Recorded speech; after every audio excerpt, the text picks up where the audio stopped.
print, and it is a stop for all politicians, whether it's an election cycle or whether it's an interview on breaking news. This is the place where they come and they speak to no other than Ymedia Jaswal. Hello and welcome. Thank you so much, Ramona ji. It's always a pleasure having you here at Ymedia. And as you were just mentioning, I also got nostalgic. You know, it's been almost, I would say, 20 plus, almost 25 years now.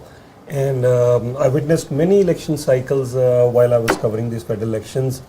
Where do I start? I think Prime Minister Ymedia, there was a time, I still remember similar times when US was pressing hard that yes, we must join the Iraq war. And our then Prime Minister Ymedia, he said, no, we won't be joining the Iraq war, but we did join the Afghan war.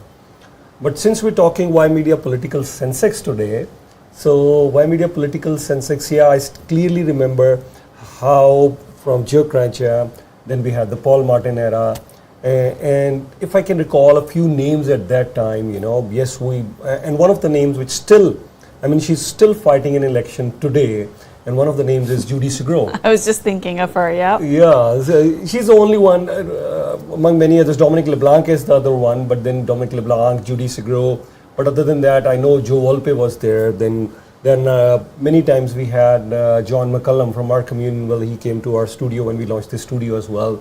So he's not around. And other than these initial figures that we saw at that time, then came another wave. Gurbaksh Malli was there too. I know he lost in 2011, but from 1992 he was there all the time. Har Dhaliwal, Ujjwal Dosanjh, so many of these guys were there. But then came a new wave in 2004. We saw Mark Holland, we saw Omar Al-Ghabra joining politics at that time, Navdeep Bains joined at that time, Ruby Dhalla, she came in first time. I clearly remember that when Navdeep Bains got into politics with nomination, he fought the nomination. Though Ruby Dhalla, you know, she got the direct seat in Brampton Springdale, and now we call that Brampton North, and now it has changed now from Brampton North to Brampton North Caledon. But at that time it was Brampton Springdale, I clearly remember that. And then on that side, we had Gurmat Garewal, Nina Garewal in British Columbia. First time you had husband and wife team, you know, they won the elections from the conservative side. So yeah, this was 2004, fast track that. And that 2004, I still remember our former Prime Minister Stephen Harper, he was leader of the official opposition. And he would go at many places, and I interviewed him many times. I would follow him many times before even he became the Prime Minister, Stephen Harper. Of course, I did interview him after he became the Prime Minister as well. But yes, there were many places that I would follow him, what he was doing. At that time, we had Prime Minister Ymedia, and then we had Prime Minister Paul Martin. But anyways, that was my first interaction, I would say 2004, 2006. 2008, these were my initial interaction with all these elections. And the interesting part was that yes, we saw at the national level the arrival of Stephen Harper, Jason Kenney, and so many other big leaders from the conservative side. But then 2011, that was the last time, and I still remember in 2011 federal elections, we had a crew from Al Jazeera, they flew from New York, the reporter, she was there, and we had a camera person. We were covering all this federal election in 2011. How from minority governments in 2006, 2008, and then 2011, it was a majority government for Harper. He had minority in 2004 as well. But then they shifted. Maybe when we are addressing this question, who will win the federal elections Canada 2025, we'll touch upon that as well. Maybe, you know, we'll take some cues from there as well. What happened in 2011? How could Conservative win a majority government here in Canada in 2011? Fast forward that to, you know, then we had Chrystia Freeland, Justin Trudeau arriving at the scene, and we still had Harper at the helm of affairs, very strong. The budget was almost surplus in a $2 trillion economy, whether you have $1 billion minus or surplus, doesn't matter. But still, and there was a time when Chrystia Freeland, she came into the scene, and there were so many others, and Sonia Sidhu, Ruby Sahota, Kamal Khera, and so many others started joining. You still had Navdeep Bains, Mark Holland, Omar Al-Ghabra. They were all still around. They didn't go away. They were still there. I'll also mention Sukh Thaliwala as well, another, I've seen him for a good 25 years now in politics. But then in 2015, how did it flip? 2011, a strong majority for the Conservatives. 2015, a strong majority for the Liberals. In the last 25 years, I haven't seen any other majorities than these two. I mean, if Liberals, they were in minority during Paul Martin. Conservatives, 2004, 2006, 2008, minorities. The only one single majority that the Conservatives saw was 2011. Liberals, 2015, majority, but they were in minority during Paul Martin. And after that as well, 2019, 2021, again, minority governments. Are we going to see a majority government this time?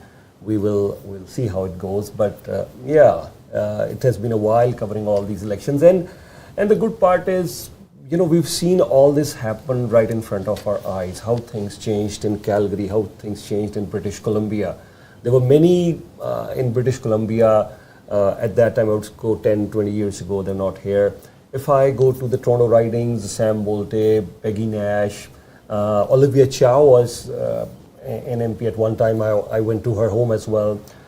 And I clearly remember when I went to Olivia Chow's home, Jack Layton was about to go for a run. Yeah, he was wearing his tracksuit, and we took a picture with Jack Layton as well. It was Olivia Chow's mother's home here in GTA, Toronto, and so many of those memories. We would go to Ottawa, cover so many things. So in the last 25 years, federal elections, I've seen many come and go. That definitely tells my age now as well.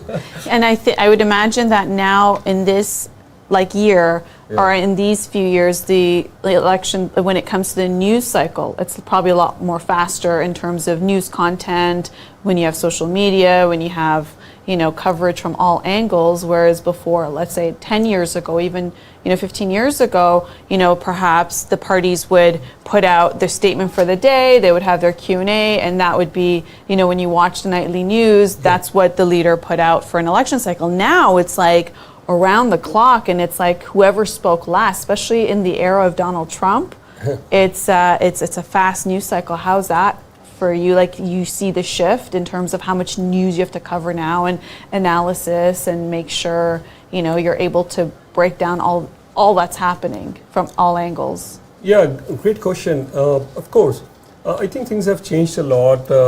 You're right, because of the social media as well. But our target demographic initially was the South Asian community.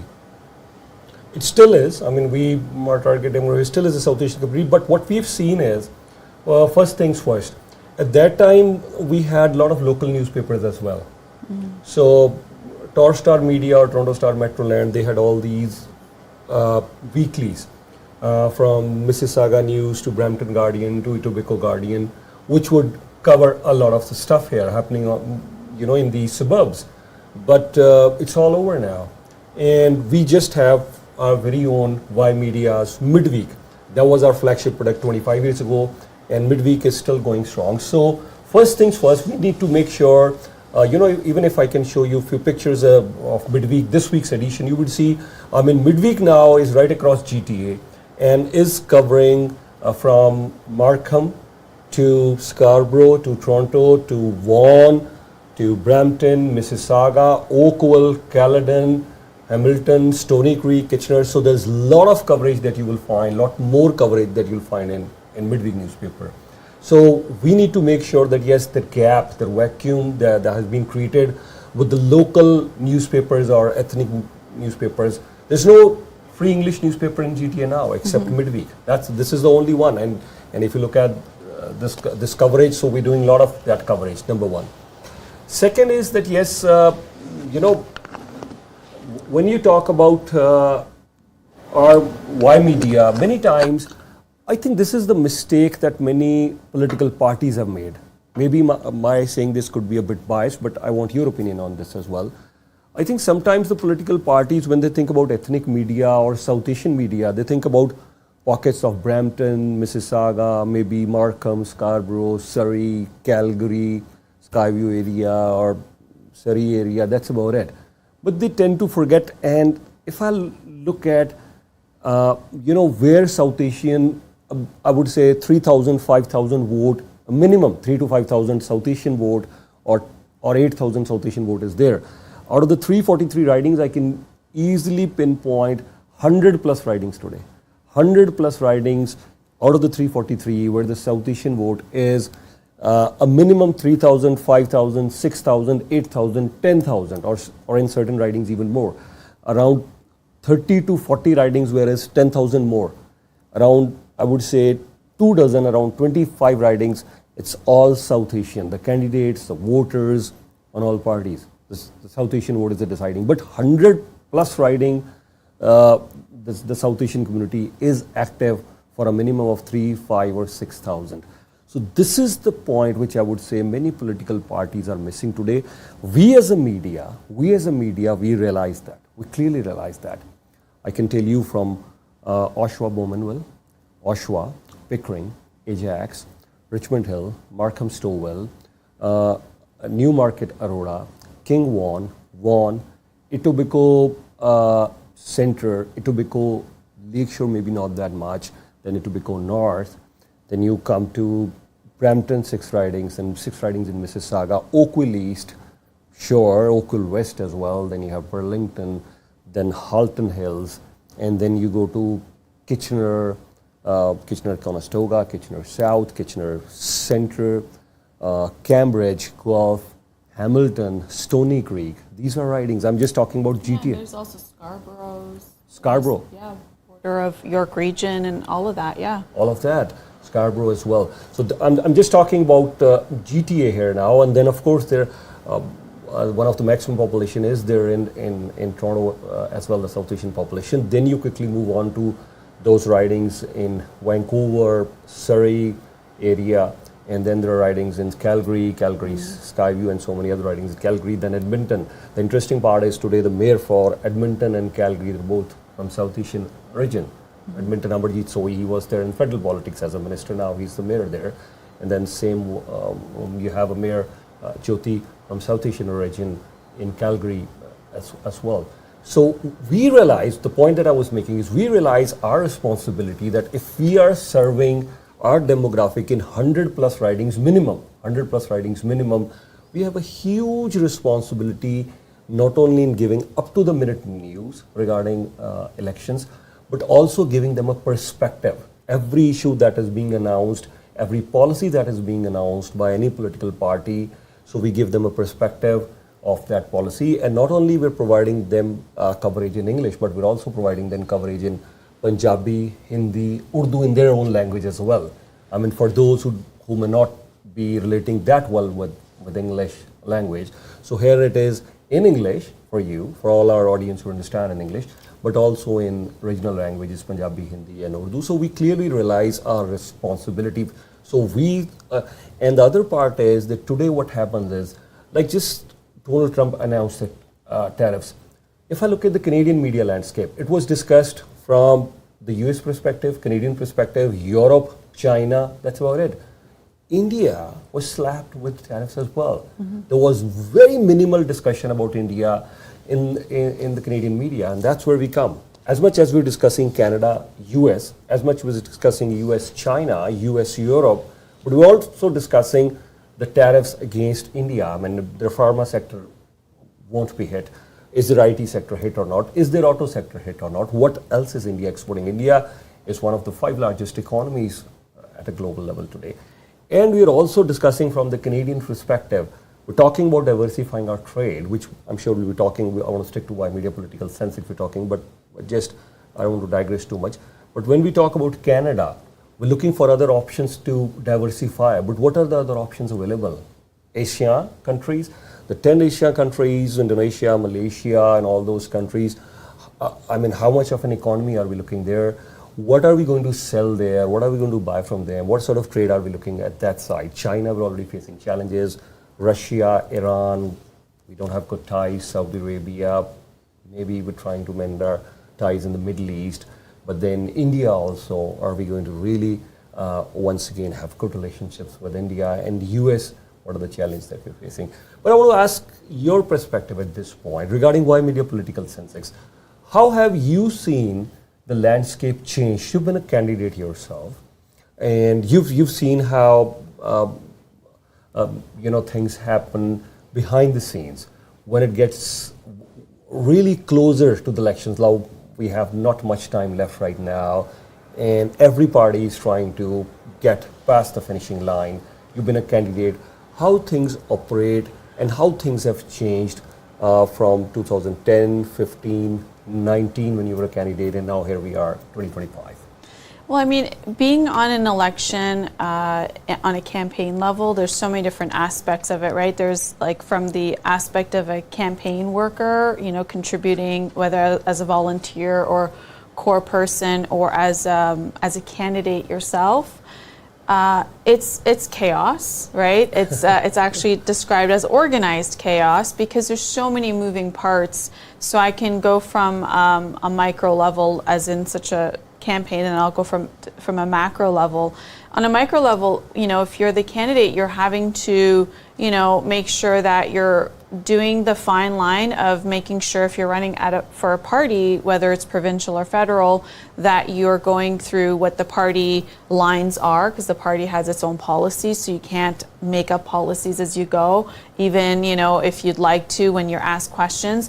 If you're running somewhere here, like in Brampton, there's so much media access, right? So therefore, you're always asked so many different questions, and it's very important to know where the party stands on specific issues, what are they, and then of course be able to balance that with the local riding issues, right? So sometimes the party policy may take a stance that goes against what your constituents do, for example, the local economy or specific foreign policy, whatever the case is. So it's a very fine balancing act to do that, to be able to, because at the end of the day, as a candidate, you do realize that you're running for a party and the leader's message is important, but also you do realize that the people you work for ultimately are your constituents who are going to vote for you. And as a public servant, you are getting paid by the taxpayers. So really, your boss is your constituents,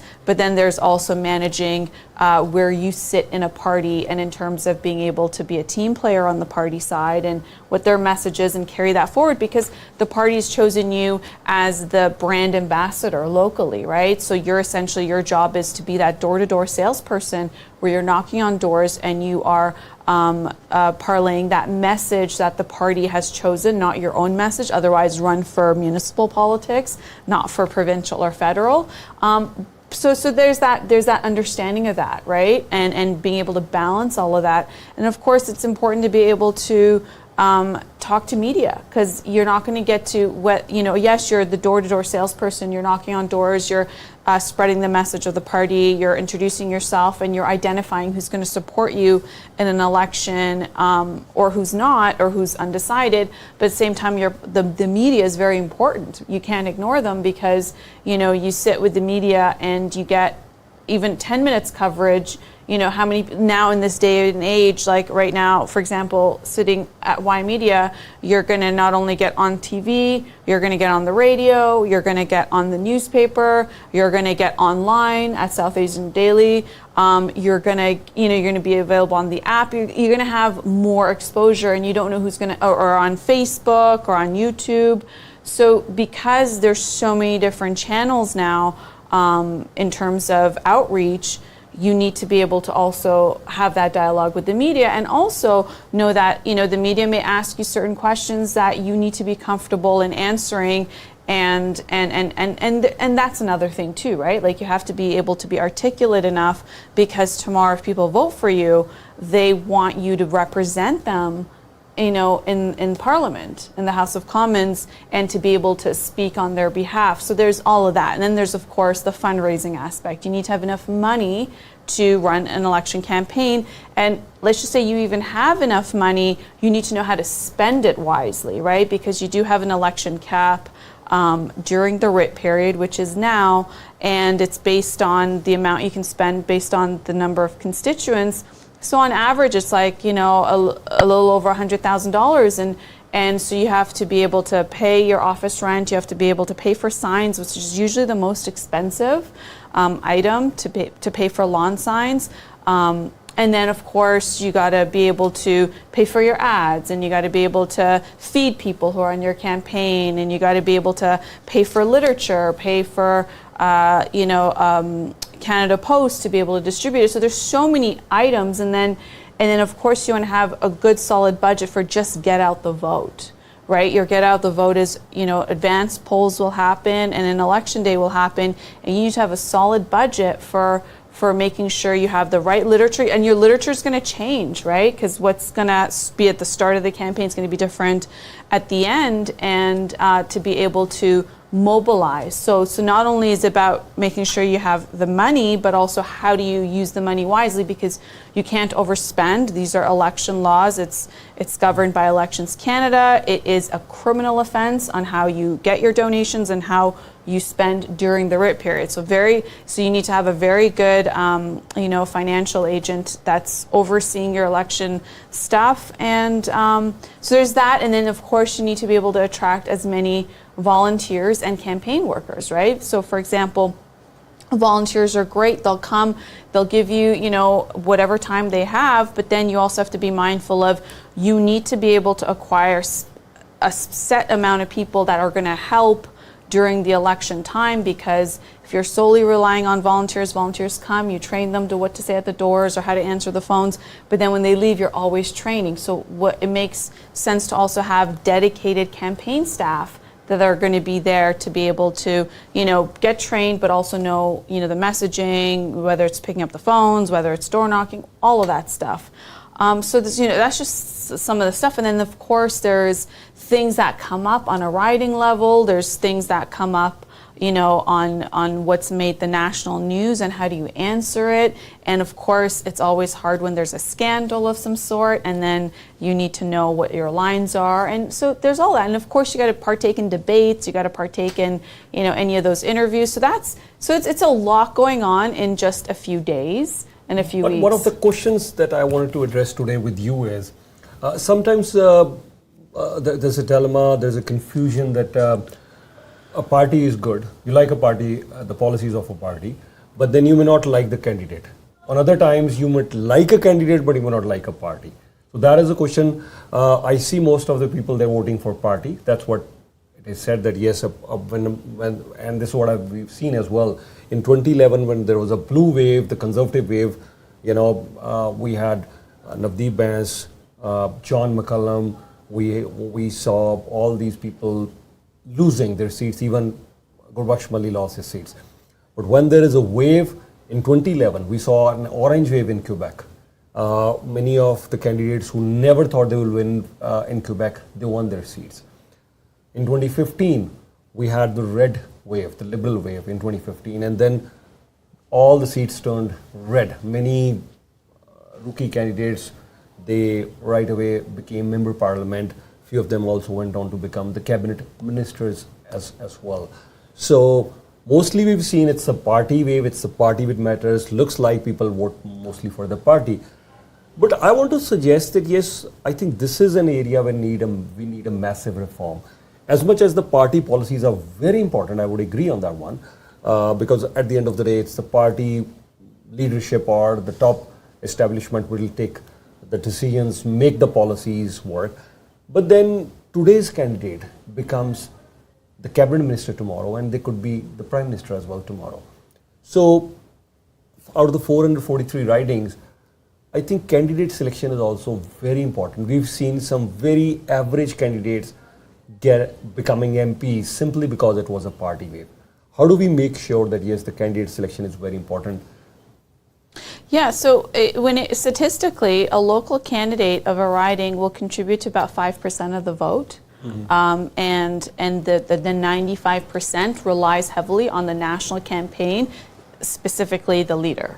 So a candidate alone can't win a riding on their own. It's statistically, it's just not the case.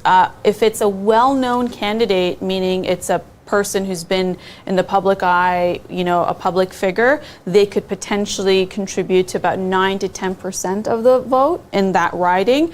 Again, 90% is up to the leader. So really, that's as much as you can do. So as a local candidate, your thing is to be able to pull out your 5%.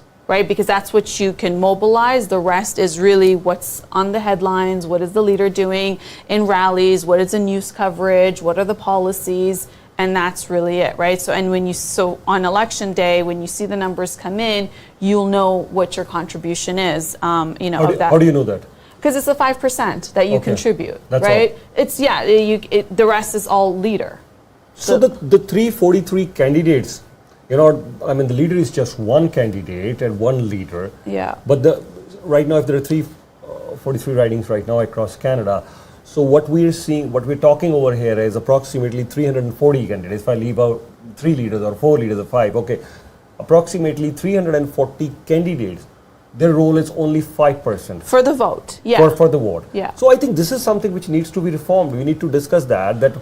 Yeah. Well, no, meaning statistically, as they knock on doors, are part of the community, do outreach in the community, they contribute only 5% of the vote. The rest is really the national message. It's really the leader. The leader determines if it's going more left, if it's going more right, if it's going more center based on their policies. The leader is the one who's carrying the message. The leader is the one who's doing daily announcements. The leader is the one who's doing the debates. Like really, the leader forms the way the party's going to go, and if they become prime minister, the way the country's going to go. So really, people are voting for the leader. So in case you don't like a candidate, but you still like the leader, or you like the candidate and you don't like the leader, so what do you do? If you like the candidate, if you don't like the leader, well, I think in this, you choose right now. This election cycle is about who's going to be able to negotiate with Donald Trump. Yeah. Your local candidate is not going to negotiate with Donald Trump. It's not. They're not. Even if they're a cabinet minister, depending on the role that they get, they're still it's going to be top down in terms of what the prime minister wants them to, what's Canada's stance, right? For example, the foreign affairs minister isn't going to go rogue and say things that is not decided by cabinet and ultimately the prime minister's office. It's just not going to happen. So what you're looking at is who's going to be the person who's going to be there for 4 years, if it's a majority, who's going to be able to talk to President Trump, who's going to be able to negotiate with President Trump, who's going to have the interest of Canada at heart, and who's going to do well for Canada, aside from dealing with the U.S. and with its other allies, but also what is it going to do domestically when it comes to, the Canadian economy and have a Canadian vision, the future. So yeah, so that's what I would say. If you don't like the local candidate, then that's okay. You're looking at Canada as a whole. Okay, and at this point, you rightly said so. I think everyone is looking upon who will be better positioned to deal with Donald Trump. And let's try and address the question: Ymedia Political Sensex. Here at Ymedia Political Sensex, every week, every day, Ymedia Political Sensex keeps on changing. So, what is the Ymedia Political Sensex saying today, right now? So stay tuned always with Ymedia. For Ymedia Political Sensex, we'll give you an update who is winning the elections right now, who is ahead right now. So as we talk today, we are here in the almost the second week is ending. So before we head towards the third week, so third week is starting, second week is ending. We still have time for the debates, but what is the current scenario right now? So now if we look at the national level, I'll just put out the numbers from Ymedia Political Sensex. What do we see? And then I'll see what you have to say. Why don't we start with the British Columbia? I think British Columbia, I think last time when we saw British Columbia, we had a 3-way race in British Columbia. 15 seats for the Liberals, 15 for the Conservatives, and 13 seats for the NDP. NDP won 25, but a vast majority of their seats was from this place. They won 13. So now we have 43 seats in British Columbia. Out of the 43 seats in British Columbia, I would say that yes, at this point, the way it looks like for me, I would still say 20 to 25 seats for the Liberals. That's where I want to position Liberals right now. Out of the 43 seats, 20 to 25 for the Liberals, 15 to 20 seats for the Conservatives, and NDP, I would say 0 to 3 seats for NDP. So they're losing approximately, I would say, 10 seats they're losing. So that the 10 seats that out of the 43 seats, the 10 seat of loss for NDP, I would say that could be the gain. Approximately 8 to 10 seats could be the gain for the Liberals. Not much of a gain or loss for the Conservatives. They, I would say, they could go plus or minus or 2 to 4 seats in BC.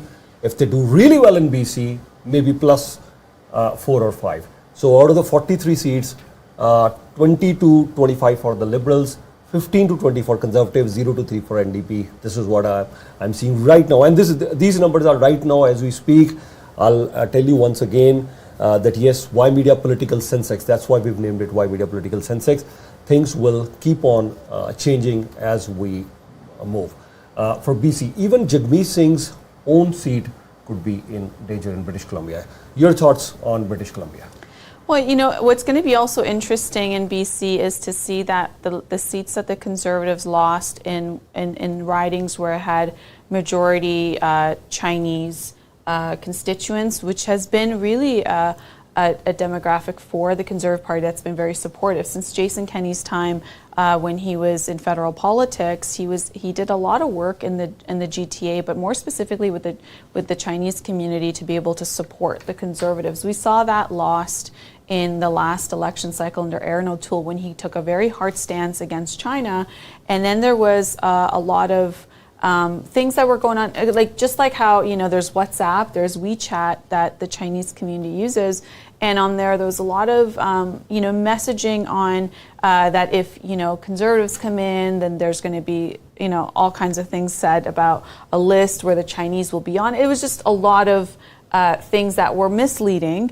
And so therefore the Chinese voter base stayed home and didn't come out the same way. So we saw all the ridings like, you know, Markham Unionville, that is, you know, 70% Chinese, where Conservative MP Bob Soroya had won 2 terms, and even Alice Wong in British Columbia, they all lost their seats because of how the Conservatives lost the Chinese community. So, you know, there's, and I'm talking about it this way because, you know, there are ethnic groups that will support specific parties throughout election cycles until things change. And we saw that happen in the last election cycle when Aaron O'Toole was leader of the Conservative Party. So, yeah, Jagmeet Singh's not doing so well, right? Because we know that right now, because, you know, tariffs are top of mind. We know Donald Trump's a massive factor since he became president.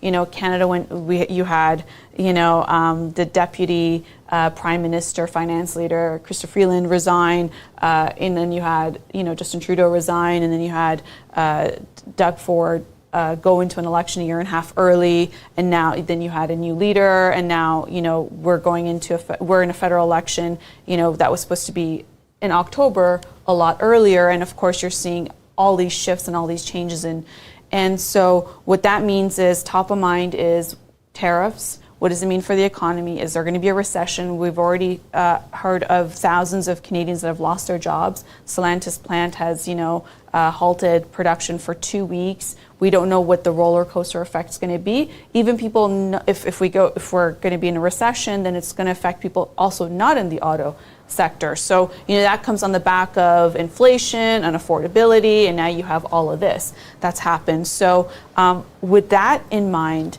it's important to look at who are going to be the leaders that could form majority. It's either going to be Liberal or it's going to be Conservative. NDP has been doing worse every election since 2015, right? So they've just had less seats and less seats and less seats, whereas, you know, in prior to the 2015 election, they were the official opposition. So we know now Jagmeet Singh has seen those numbers, and that's why he's saying, you know, if I become leader. He's no longer saying if I become prime minister, because it's just not there. Right, the Liberals have been doing better in the polls because they're taking the votes from the Bloc Quebec and the NDP. The Conservatives have stayed fairly solid with their base. And that's what we saw in the 2015 election, that the Conservatives still had their base, but it was Justin Trudeau that went from third party status to majority because he brought out new voters, young voters, and then he took all the NDP votes because it was, you know, the coalition that happened when it comes to the voter base. So we're seeing that again, and same with Bloc. We know that Bloc Québécois is a regional party for Quebec, and therefore they're not going to form government. So that's why you could see Jagmeet Singh. We'll come to block for a minute, but let's wrap up this thing. British Columbia. So if we look at BC right now, sort of the 43 seats, you're right. I could totally agree with you. 13 seats they got there in British Columbia, but now what we're seeing is they're almost being decimated to 0 to 3. So not much of a room there for NDP to grow there. And I would say out of the 43 seats, good solid position for the Liberals. Quickly, let's move on to Alberta and Saskatchewan right now. We'll start with Alberta right now. 37 seats. They were at 34 earlier, but now it's 37 seats. There has been an increase in 5 seats altogether from 338. Now we are 343, but 3 additional seats just for Alberta itself. Alberta, this is an area out of the 37 seats, I would say Conservatives would still gain somewhere around 25 to 30. They could still have, or maybe even 32. On a good day on an election from 32, maybe 34, 35. But I'll still keep them from 25 to 31, 32, around that range for the Conservatives in Alberta. Maybe another, 3 to 5 seats for the Liberals, maybe 1 or 2 seats for the NDP. That's what I think about Alberta for now out of the 37 seats. So not much of a room for Conservatives to increase their seats, or not much of a room for Liberals to increase their seats. I don't think so the tally would change. I mean, it can be this drastic that the Conservatives are at 20 and the Liberals win 10 seats. I doubt that's going to happen in Alberta. And I doubt NDP will pick up 5 or 8 seats. No, that's not going to happen here. So more or less, I think Alberta is locked. It'll be 2 seats here and there for any of the parties. Not much of a change. That's what I think. Yeah, absolutely. Alberta's always been very secure for the Conservatives federally. Of course, this is the province of oil and gas, and the Conservatives have been supportive of pipelines. And we, at the time where we hear now Leader Carney talk about that he won't repeal C-69, which the Conservatives refer to as the anti-pipeline legislation. So, this is something that we've always seen Alberta support Conservatives, and because more specifically under Justin Trudeau, pipelines were killed and there was job losses and Alberta went into a recession, so yeah, I don't think we're going to see much difference there for Albertans to pivot away from what they would traditionally vote, which would be Conservative. I think the Conservative Party is also very, and that's why you have all the MPs there, right, that have been Conservative for how many different elections.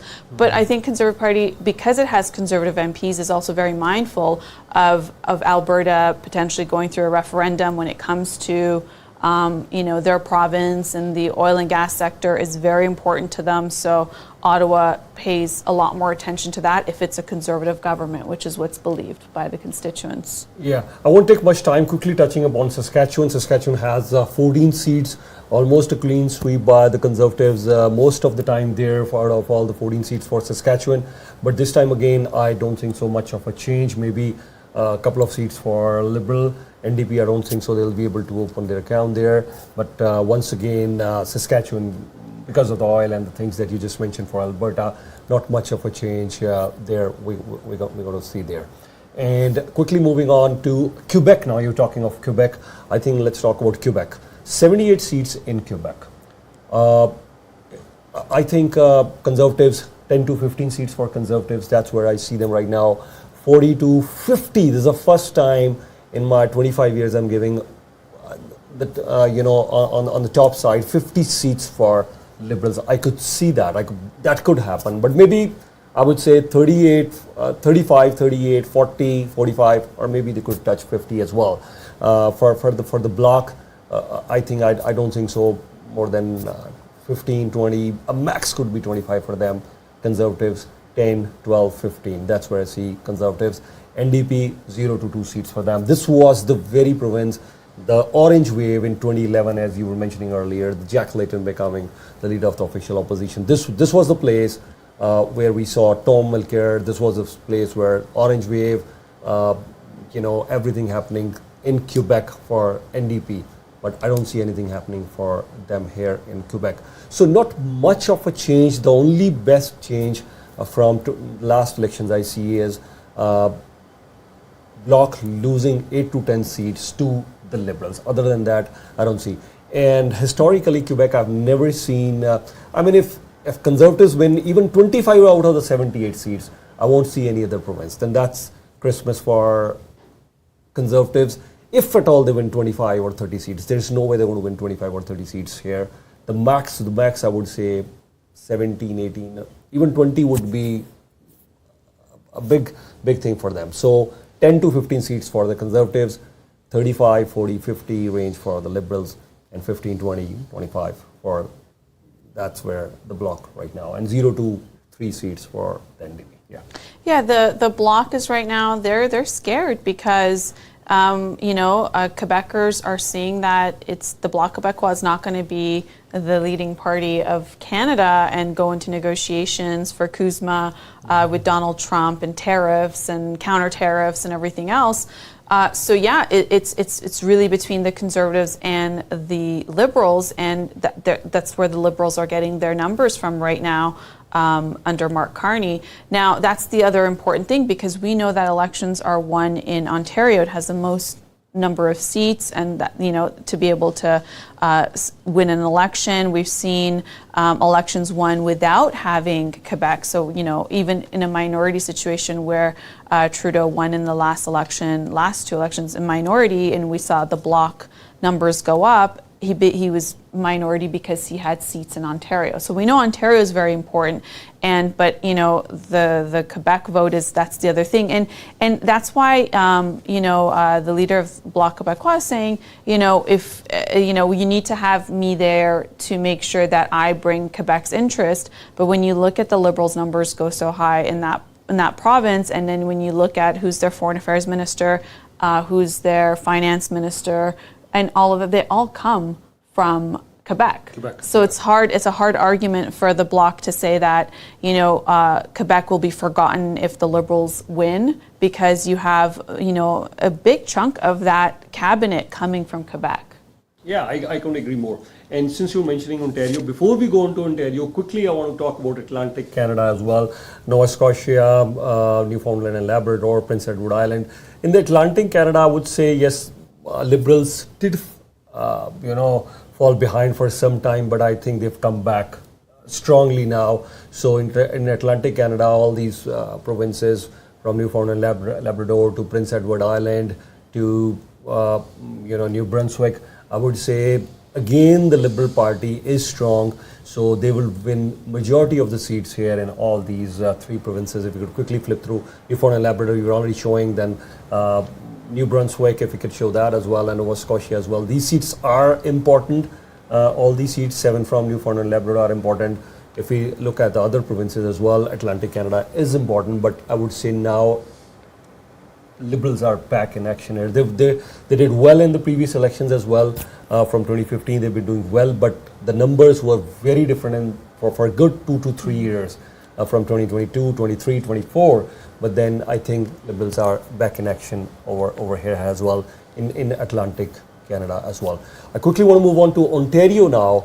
And as far as Ontario is concerned, yes, this is the place I would say make or break for every single party, and including the 2 frontrunners. It's a 2-way race now. We all agree on this one. So out of the 122 seats, this is where everything will be make or break for any I would say party here. So currently I would say Liberal Party 60, 70, 80 or even 85. I mean 60 to 85, 60 to 80 I would give or take 60 to 80 seats I would say for the Liberals right now, and Conservatives I would say 30 to 45. That's where their position, 30 to 45 right now. Yeah, Ontario is very important because it's the most populous province in Canada.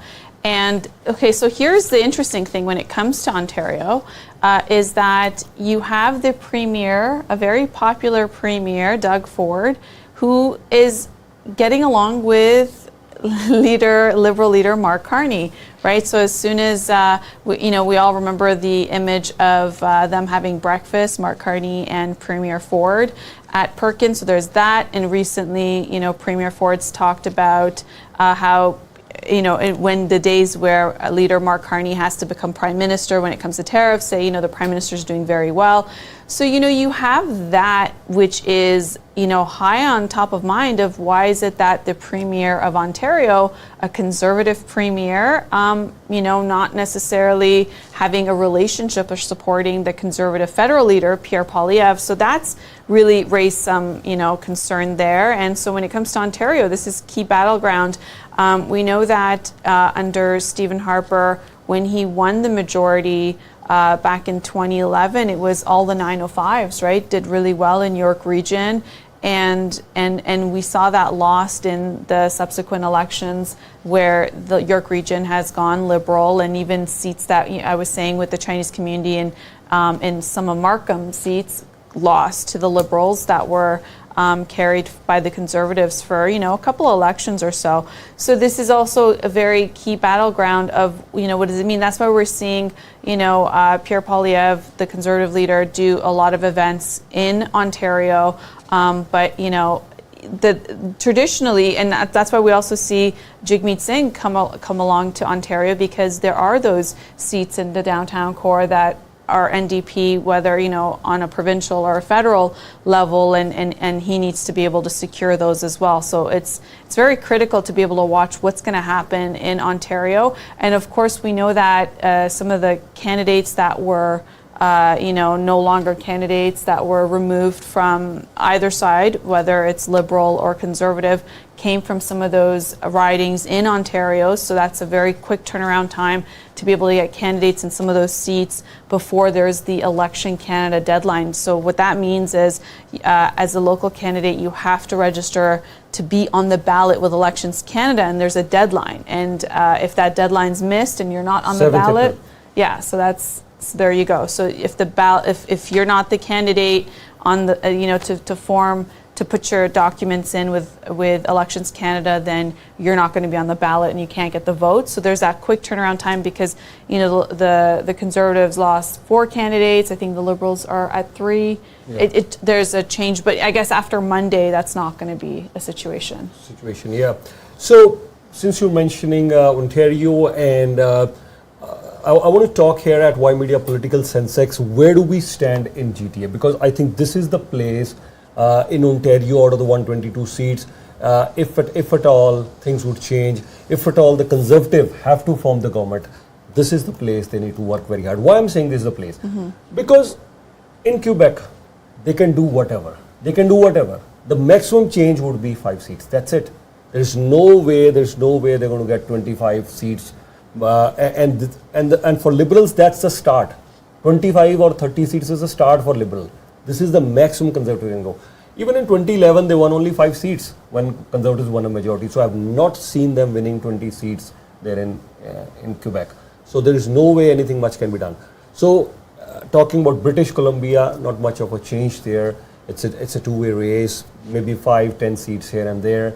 Saskatchewan, out of the 14, they're already going to do almost a clean sweep. Alberta, out of the 37 seats in Alberta, they're already going to be 30, close to 30. So not much of a room to grow there. Atlantic Canada, maybe 5-10 seats. They do a lot, 5-10 seats there. So where is it that they need to focus? Ontario. So let's talk about Ontario. So Ontario also, I want to talk about GTA in particular, then I'll talk about Ontario. GTA, why don't we start from the eastern side? If we go GTA, Bowmanville, Oshawa area. Bowmanville, Oshawa, I would say they're strong there right now as we speak. Oshawa, again, they're strong. Then Ajax, Pickering, both these seats, I would say, Pickering, Brooklyn and Ajax seat, I would say Liberals are strong as we speak on those 2 seats. Then we keep moving Whitby, then we keep moving towards, I would say, Markham, Stowell. I still see Liberals strong in that area. You keep moving Scarborough. I would still say most of the Scarborough seats, Scarborough, Guildwood, Scarborough River, most of the Scarborough seats, I still believe that Liberals are still strong there. You have to come all the way till for the next strong seat for the Conservatives till Thornhill. Thornhill is 1 seat. Liberal, Conservative safe seat, that's the seat I still see. Go a little bit north, Kingwon, that is one seat, I would say a good fight between the Conservatives and the Liberals. Kingwon, that's where I see. You move to Vaughan, Woodbridge, again I would say Liberals are a bit strong over there. Richmond Hill, they have 2 seats now, Richmond Hill South. Richmond Hill South, I will still say Liberals are going to be strong there. And if you go on Richmond Hill, Aurora, Oak Ridges, I'd still say, Conservatives maybe have an outside chance, but still Liberals are doing well as we speak. This is the Ymedia political census we're talking about today. Quickly moving on from Vaughan, Markham, we've spoken about Scarborough, Oshawa, all these seats now from Vaughan. The next one, Durham, York Durham, again a Conservative seats, I would say. Conservatives are strong in Durham. If you're going to go to Newmarket area, yes, Liberals are still strong over there. Coming back on to Caledon, I would say again, we've seen Conservatives doing well there. The 6 seats in Brampton, I would say right now as we speak, the Liberals are still strong there in the 6 seats. Etobicoke, I would say Etobicoke North, Liberals are still strong. Etobicoke Centre, I would still say Liberals are strong. Etobicoke Lakeshore as well, Liberals are doing fine. Out of the 6 seats in Mississauga, Malton, Mississauga, Erin Mills, Mississauga, East Coxwell, Mississauga Centre. The only seat, Mississauga Lakeshore maybe, from the Charles Sousa seat. That is one seat.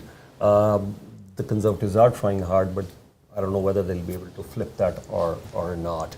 And then you move to Oakville East. This is now the new riding now. Anita Anand is now from Oakville East now. Then you have Oakville West as well. Ron Schinzer is there from there. And then you move all the way up to Milton. Even Paramgil's seat is in play right now. It's not going to be a cakewalk for Paramgil. There was a time when we thought Milton, it's now Paramgil's backyard. It's going to be easy. It's still going to be challenging for him as well. You keep moving towards Hamilton. In that area, I would say Hamilton Centre is one seat, NDP could pick. But then you have Stony Creek.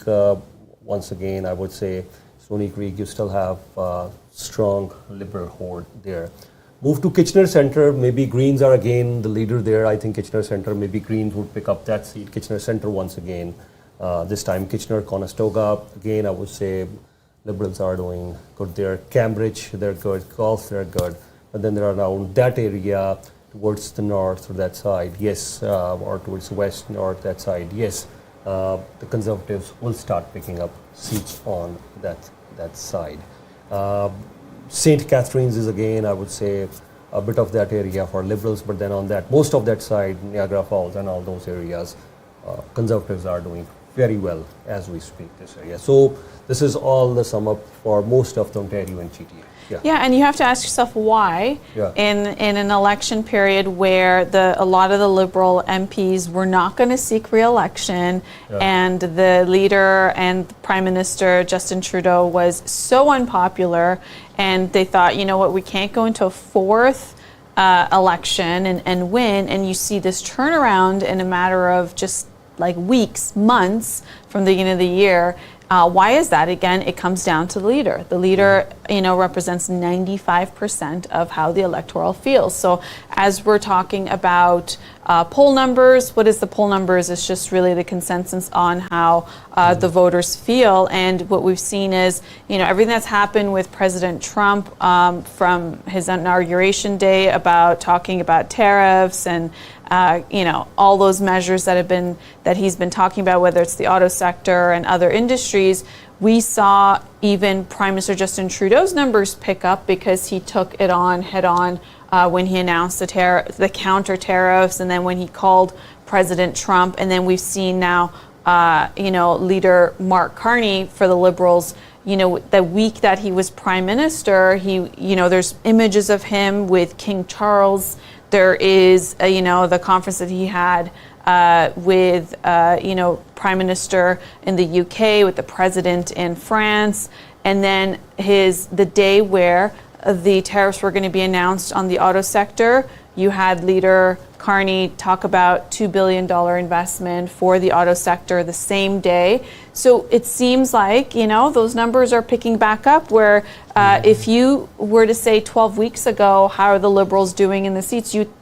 Everybody guessed, because for 2 years, the Conservatives were up 27 points ahead of the Liberals, and so everybody assumed this was going to be a clean sweep for the Conservatives. So every riding that you just named was, was projected to be Conservative, and so in this era of the Trump era, as we can call it, things have shifted, and in this case, in a time where the incumbent government was going to be held to their account of an affordability and everything else that Canada's been going through, is now having the advantage, because when there are conversations with the United States and elsewhere, you have Leader Mark Carney become Prime Minister Carney. He's at the podium, he's speaking, and if you notice, he does not have any of his cabinet ministers behind him, because nobody wants to remember those days, right? Nobody wants to see Chrystia Freeland. Nobody wants to see... That's a very important point. Yeah, I never thought of it. Right? He's alone. Usually you don't have the leader alone. Usually you have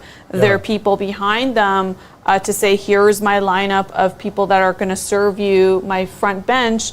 Whereas, he's alone because he's the new politician. So not, even though he's the prime minister, but everybody, is looking at him as somebody from the outside, even though the Conservative line is that, he was the economic advisor to Prime Minister Justin Trudeau, and a lot of those policies were really Mark Carney's. But do Canadians care about that? It seems not, because they seem to be in love with his CV. He does have a very impressive CV, unlike many people running in politics, right? He's and the positions he's held on the boards he's sat at are positions that when prime ministers serve their term and they step down, they hope to have those seats as board of directors, and so what. And Carney's at 59 or 60, so he's at a good prime age as well. So people are in love with his CV, and also they've noticed that since he became prime minister, you have the shift in President Trump's rhetoric on 51st State, Governor Carney or Governor whoever, tariffs, or join us and it'll be better for you. The talk of annexation has stopped. So, there's, since they had that conversation, it's to be said that that time Prime Minister Carney, or was he Liberal? He's either Prime Minister or Liberal leader, depending on what hat he's wearing, based on the issue that he has to deal with. They had that conversation, and that therefore, just this past few days where, it was Liberation Day, and as President Trump announced his tariffs on, his universal tariffs and country by country tariffs, Canada and Mexico were not on there. And that was something that Canada was, holding its breath to see what else does it mean when it comes to the universal tariffs that Trump was going to put on.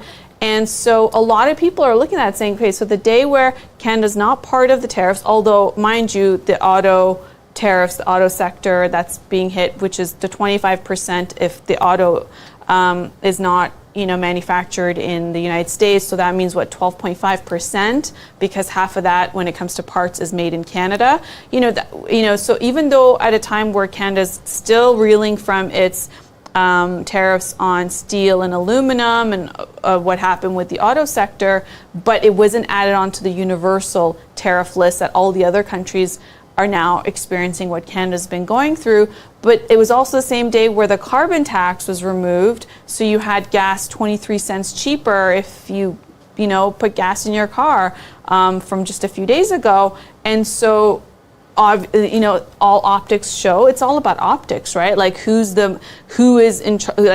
leading all these changes, bringing stability or making things affordable.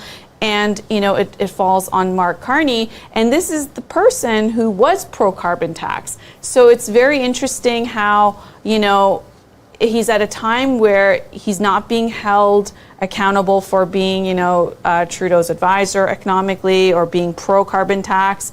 But because he got rid of the carbon tax and he's been able to somehow speak some sort of a language to Donald Trump, President Trump, who's now been a lot easier on Canada in terms of showing a little bit more respect. Although I don't think we're safe and we're not out of the waters and anything could shift at any time, but it was a massive shift that we've seen. So that's why, as you say, the numbers and all those ridings in Ontario, it's because of the leader. Yeah. I couldn't agree more that you just mentioned. Yeah, you're right. I mean, everything has changed since Mark Carney has, taken the helm of affairs. He's become the Liberal Party leader. He's become the Prime Minister. And you're right. I've seen him more at ease when he's doing press conferences as a Prime Minister. And he, obviously he's being asked more tougher questions as the Liberal leader. I have not seen him at ease there, whether because of the French language or his pronunciation there, or maybe his grip on issues in Quebec or in certain areas. Maybe he's not that familiar because he's been, with Goldman Sachs, then he was the governor of Canada, governor of England, then managing Brookfield Asset Management and so many other things. So maybe the nitty-gritty things are really at the grassroots level, and I see a bit of an unease when he's campaigning as a Liberal leader. But as a Prime Minister, he seems to be at ease, other than the issue that he had there in England with Rosemary Barton and other journalists, because maybe that was one of his initial press conferences as a Prime Minister. But then other than that, he's been at ease, he's been very comfortable. He comes across as, someone who's ready to govern. So now what do the Conservatives do at this moment? I mean, other than I know for a fact that, yes, they have to do something very different in GTA. Mm-hmm. But you're right, you've got a very good point that the message has to come from the national level.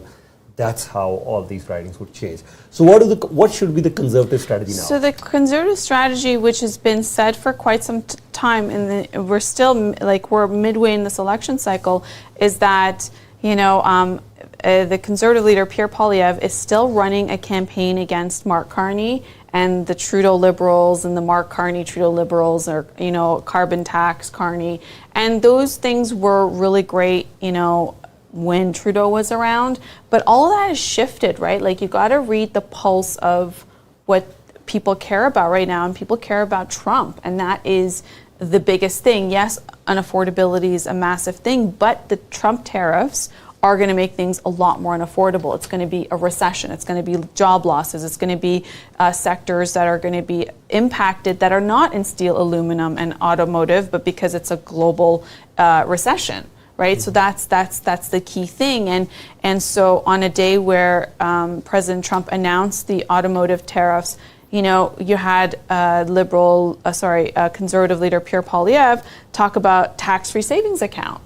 So off message, and then another time talk about fentanyl. So, it's you got to be able to pivot, and that's been part of the criticism that's been held on him. That how is he not pivoting the messaging that the Conservatives need to have to talk about what Canadians care about? The things he's talking about Canadians care about was 4 months ago, or maybe 5 months ago. Now things are a lot more different. Even what Canadians cared about a month ago is so much more different. I mean, of course, since Trump, it's all about Trump, right? So that's, we've seen the shift in that, where now he's on message on the tariffs, because really this is not an election. And then this is the same campaign we saw Doug Ford run. He wasn't running an election campaign provincially against Liberal leader or NDP leader. He was running, to run for premier, he was still running a campaign against President Trump. And we saw that, he was able to get another third majority. When we saw the Liberal leader provincially run a campaign on just normal provincial issues and against Doug Ford, it didn't do so well. She didn't even win her own seat, mm-hmm. right?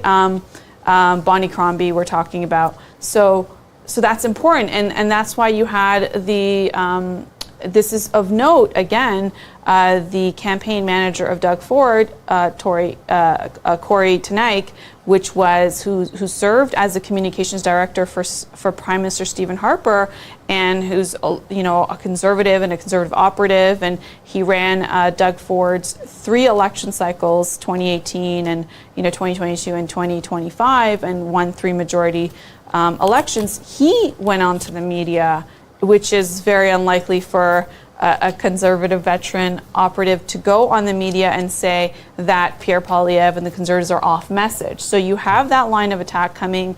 And it's not necessarily an attack. There's some justifications of what he's saying, but voicing that publicly already shows that there seems to be tension on the federal campaign as it's going on. So how do the Conservatives make it back? Well, this next week is very important for the Conservatives because, now that they're talking about Trump, we're talking about tariffs. What are they going to do in a time where the tariffs will be there? We don't know how long they're going to be there. What does it mean for businesses? We've heard Pierre Poilievre talk about, the counter tariffs, whatever money that comes in will go to those sectors, will not be held by the government. At the same time, Mark Carney is taking a lot of those conservative ideas, like removing the carbon tax, like the money that comes in from the tariffs, putting it back into the sectors that are most affected. So Mark Carney is really taking the Liberals to the center, where you had Justin Trudeau really take it to the left into NDP territory, which is the interesting thing because you think it leaves a vacuum for the left, but Jagmeet Singh's not doing well. So there's a vacuum for the left. That seems to be because Mark Carney's brought the Liberals to the center where Pierre Poilievre was on many of these issues. So now the pivot has to be, does Pierre Poilievre take the Conservatives more to the right? And to be able to secure that because Mark Carney's really taking a lot. And so what does that mean? So there are Liberals who are fiscally responsible, right? So there's the tent of Liberals and there's Liberals who are very left, there are Liberals who are very moderate, and there's Liberals who are fiscally conservative. They were probably going to vote for Pierre Trudeau. What am I saying? They were going to vote for Pierre Poilievre from 5 months ago, right? Where we saw Pierre Poilievre's numbers doing so well. Now they could come back to the Liberal Party because of Mark Carney. Then you also have all kinds of conservatives. You have social conservatives. You have fiscal conservatives who are conservative on finances, but generally liberal on social matters. They are also being attracted to Mark Carney because he's going to the center. And at a time where you have the economy at risk, do you elect an economist or do you elect a politician, right? So that's the other thing. So as there's attacks made on Carney and his record, really are Canadians looking for an economist and somebody who says, hey, Canada is going through a hard time, so I put up my hand, regardless of what happened with Brookfield's asset management in terms of taking HQ down to the United States? Are Canadians going to care about that, or are they going to say, Mark Carney's the man of the hour? Are they going to care about his, offshore accounts and all the things that don't seem so Canadian? Do they care about those things, or advising Justin Trudeau and them not liking Justin Trudeau? Or do they say, this is the man of the hour because he's got the experience, he's an economist, we need the economist. And also, we've seen you as Prime Minister because you talked to President Trump, you saw King Charles, and you went to see our allies in the UK and France, and now we've seen you in the role. And those are things that the Pierre Poilievre hasn't had a chance to do. He hasn't had a chance to go see King Charles. He hasn't had a chance to get on the phone with President Trump. He hasn't had the chance to do any of that. And the other thing is that the media is not allowed to usually. So the Liberals have the media with them at all the events. When it comes to the Conservative campaign, the media has to find their way to the campaign events, and so the Conservatives are not getting the same sort of coverage because they didn't bring along the media the same way. And there's been a lot of news that's come out that they're, asking the media what questions are you going to ask of the leader, will allow you or not allow you, will allow you a follow-up question or not. So you do need the media. Like, regardless, this is a national campaign, and the only way people are going to know what you're saying, okay, yes, they can go to your YouTube channel and they can go to your social media to see what you posted, but really you need to be on the news and covered by mainstream and ethnic and all kinds of media to be able to cover you. And so the level of exposure Mark Carney has, whether he's just the Liberal leader or Prime Minister Carney, is incomparable to the other leaders. Now, the other thing is there is going to be the English and French language debates that are going to come up that are 10 days before Election Day. And we already know the bar is very low for Mark Carney being a debater. We already know that he's, he's not the best debater. We saw him in the leadership debate, and that wasn't even a debate. That was a conversation between, the Liberals, and they were all very nice to each other. So I think the bar is also low. So we do expect to see Pierre Poilievre perform, because Pierre Poilievre has been known as the party bulldog, right? And meaning what that means is he's been very good at prosecuting from an opposition standpoint, right? So we saw him prosecuting. Do you remember Bill Marneau when he was finance minister? We saw him prosecuting, Justin Trudeau. He's very good at that, right? So now also, we need to see Pierre Poilievre more statesman-like, because people, when they want their prime minister, they don't need that sort of attack, personality, aggressive personality. So now the Conservatives also need to get someone else to do that line of attack and have the leader. This is like politics 101. You can't, the leader can't be the aggressive guy. It has to be the statesman, has to be the calm, collective, and, be able to articulate. And so that's the other shift that Pierre Poilievre has to make to be more prime ministerial, which he's shown. He's shown us he's able to do that. We've seen him in many different settings where he's able to do that. But then there's that other side of that comes out that he's been doing for many different terms, which is the sort of not investigative style, but the more, a prosecutorial side of how he does things. So we're going to see that. So we're going to see the debate. He's going to perform very well, of course. And of course, Jagmeet Singh, he's, also a veteran politician. So Mark Carney's probably not going to do as well on the debate, but is it going to be held against him? Is it not? I don't think debates finalize everything, because you still have those 10 days that's going to be seen. So it's going to be very competitive, but Mark Carney is right now, like the way things have been positioned in terms of what's happening with the United States, what's happening with the global climate, what's happening with the economy, he's getting all that airtime. Yeah, and do you think that all those issues, as you were mentioning earlier, we've seen that. You're right. I mean, Bonnie Crombie, she spoke about the right issues. I mean, healthcare, she spoke a lot about healthcare. She even promised a family doctor. She spoke about so many other important issues, but they were not resonating, because here is, Premier Ford positioning himself as the Captain Canada. So whether there were very important issues regarding affordability, housing, healthcare, education, Bonnie Crombie was talking all that, but they didn't really resonate. So here also at the federal level, X the tax, or we're going to give you a break. I mean, the recent policy that I heard, people really appreciated that yes, you are able to invest, the capital gains back into the Canadian, businesses, and then maybe you get a break for some time, which was good. But then all these policies are not really resonating. I mean, there were issues of affordability, there were issues of housing, there were issues of crime, there were issues of job quality of life, so many other things, all gone. Well, no, because if we're in a recession and we're all more poor as a result of tariffs and losing industries, then if I don't have money to put in a tax-free savings account, if I don't have money to buy a house, what difference does it make? Okay. Right? You need to have money, and then with the money you have, give me policies of how I can best spend this money to save as much as I can. But if I have no money coming in, then all the fabulous ideas that are there about how to invest my money or what to do with my money, it's irrelevant to me, right? I need to be able to have money first. And having money first means having an economy that's not tariffed, that 70+% of our exports go to the United States. And even if you are working in an industry that doesn't export to the United States, our economy relies on it. And jobs rely on it. We're talking about 500,000 jobs in Ontario. But then we're also talking about those coffee shops, those restaurants, those retail stores, and all those things that rely on the people to spend in those places like Windsor and all these other plants. There are communities that are just catered to that have a ripple effect.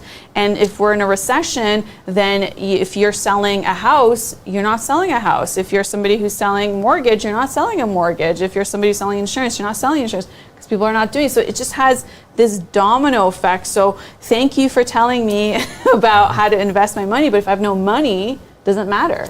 Yeah, great point. Another thing I want to discuss with you, have you seen, that Vision Canada document somewhere? Because tariffs is definitely a challenge, but we need to have short-term planning for the next 6 months, 1 year, 2 years. How do we deal with this thing? But then to really take our position at a global stage and really make sure that yes, Canadians are going to be good for the next many years, 10, 15, 20, 50 or 100 years.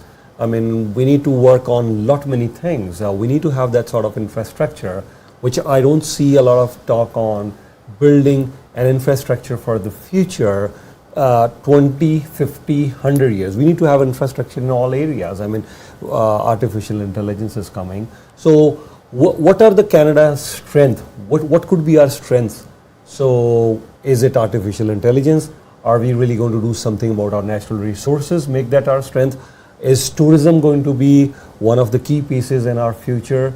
Is oil, energy supply still going to be our key feature? So that vision for 10, 15, 20, 30 years, that seems to be missing. And I strongly believe, I don't want to take too much time today because I want to listen from you as well, because I've discussed this earlier as well, that Canada in the next 10 to 20 years, we can become a global power. I know there's no exact definition for a global power, or there's no exact definition for a superpower as well. We may or may not become a superpower in the 30, 40, 50 years, but at least just to become a global power. We're a G7 nation. I mean, there are countries whose economies are getting stronger and stronger. Look at the infrastructure. You've been to India recently. Look at the infrastructure for China.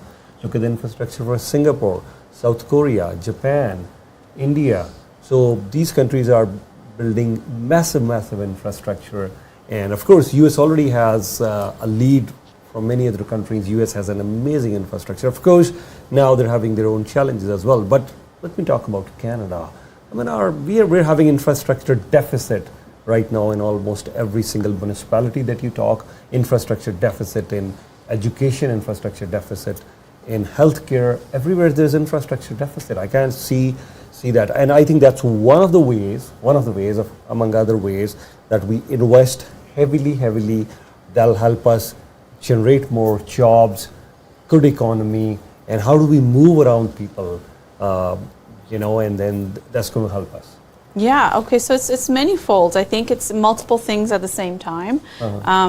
So yeah, you do need the short-term investment, which is what we're hearing these parties talk about when it comes to, in a way, doing a bailout of some of these sectors. And this comes with, I look at the world as like before COVID and then after COVID, right? Because COVID really shifted everything when it came to the amount of money the government gave and zero interest rates, and then it led to inflation. So the people are looking at like, what are you going to do to save jobs? What are you going to do so people don't lose their homes? What are you going to do for all of that? And then there's the infrastructure, there's the housing. So multiple things. So security is number one, right? We need to be able to have secure borders, right?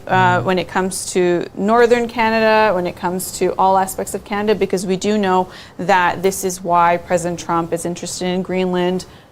We do have, many things changing when it comes to the northern border, and Canada has not been investing in its military or that effort, the same way in the last decade and plus. So there's a lot of catch up we have to do there, and perhaps we look at something where there's a lot of countries where when you're 18 you just go get military training, right? Whether it's a year or 2 years, and obviously there's a compensation that comes out. That doesn't mean you need to go to war, but there's a level of training. Is that a good idea? Maybe something we need to look at, because why wouldn't it be a good idea to understand about your Canadian heritage, making sure that these are trained people for Canadian security, but also I think part of our identity is, when you ask somebody where are you from, they say, oh, I'm from such country, and then Canadian. Really, we don't. Whereas when you talk to Americans and you say, where are you from, they don't say, oh, I'm Mexican American. They say I'm American, right? Whereas here it's like, oh, I'm Indian Canadian, right? It's so maybe that's that part of that shift. So military and security is very, very important, and I think we can't ignore that. So that's and then also Canada being able to go up to that 2% GDP to be part of NAFTA. Like these are just things that we can't ignore, right? At that, and then there is, you're right, AI. You can't avoid that because that is, in a very short period of time, it's going to take a lot of jobs and a lot of industries. And we can't have people that are not trained in those sectors because, as we lose sectors, there's also opportunities where new industries show up, right? And that's happened like when it comes to e-commerce, right? We thought for a while e-commerce is going to replace physical stores, retail stores. No, retail stores are there. We were using e-commerce a lot more, but what did it do? It created an entire industry on e-commerce where there's like zero barrier to entry. You can have all sorts of credit card processing. You can have all ways to be able to distribute. You can go online. So yeah, AI is of course important because we need to just go away from just like real estate and immigration and that's it, right? We need to have industry and yes, in a world where wars happen because of natural resources. What war hasn't happened because of natural resources? Really, I mean, I know we say it's because of ideology and it's because of religion, and really it's about natural resources. So natural resources have always been important, it'll always be important. So we got to have a strategy of having a fine line between having climate policy and also looking at our natural resources and how we can contribute to the world economy, because Canada's rich in that, but having that balance of what do we do? Like, so it's not about exploiting all our natural resources and having a climate policy. So that's important. So you can't avoid AI because that's where things are, and that's just, it's going to propel and it's going to be the future in a bigger way than it is right now. You can't ignore natural resources because oil and gas are needed, everything else that's needed. Even if you want to have an EV world, you still need lithium, you still need natural resources. You need security in a world where everybody is now looking at self-protectionism, right? It's no longer like, oh, we're allies on ideology. No, it's like, it's very transactional, and security is very important, especially having President Trump make the claims he has. I think we need to take that very seriously. I'm not saying they're going to annex us, but it wakes you up saying, well, where is our level of security? Why are we relying on the United States to pay for, the fair share on NAFTA, and we don't do it, and yet, we show up. NATO, yeah. So those are things that we can't ignore anymore. And then, of course, infrastructure is important, because if you are going to have a strategy on natural resources and having, mobilizing people to work and having an efficient marketplace, then you do need to have infrastructure to get to places. And that's important. India didn't become, in terms of like their GDP expansion and becoming, a bigger player in their economy if they didn't build infrastructure. They had to build infrastructure. Same with China. Really, we need to update the infrastructure. So it's some multiple things that need to be done on a very efficient level. So hopefully, whichever party that wins this election has very credible and competent ministers that are going to go into place to be able to do all these multiple things at the same time. I think that's our biggest hope, that we can have a very competent level of cabinet members that are going to be thinking this way, and of course the short-term planning of like obviously bailouts and what they need to do with industries, but all those other things need to be covered too. One of the things that I see missing as well, many of the youngsters who would plan to vote, I mean, I'm talking about the age category from 18 to 35. Let's talk about them. So those, who are in the age category of 18 to 35, of course, the tariffs would affect them as well. It's going to affect everyone.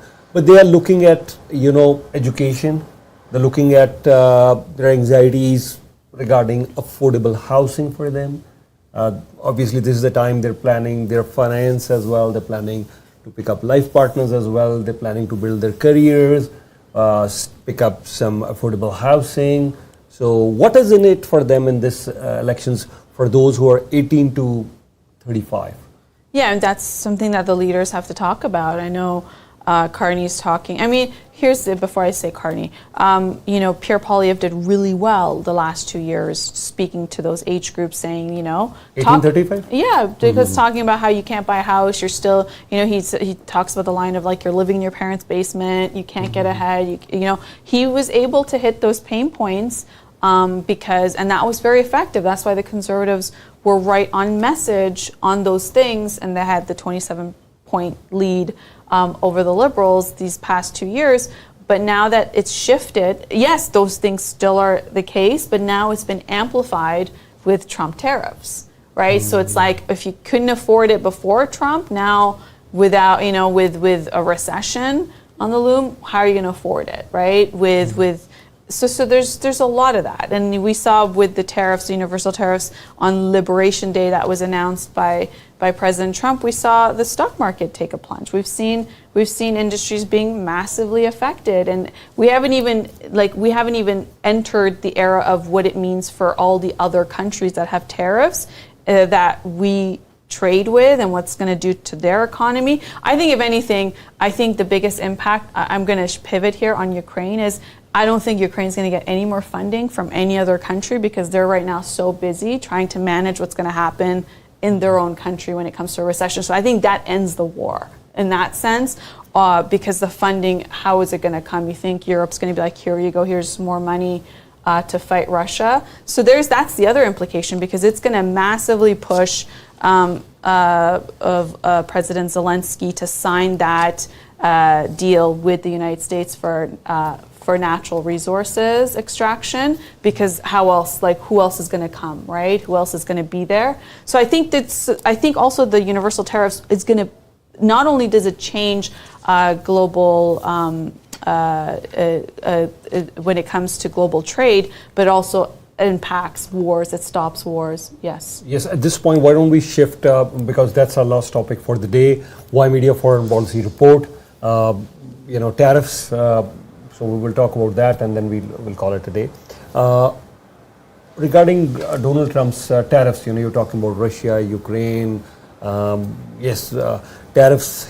He's hit with massive tariffs from Canada to UK to China, Vietnam, India, all those countries. He was showing a billboard style, his board, and then he had all these countries lined up that these are the countries who've been putting tariffs on us.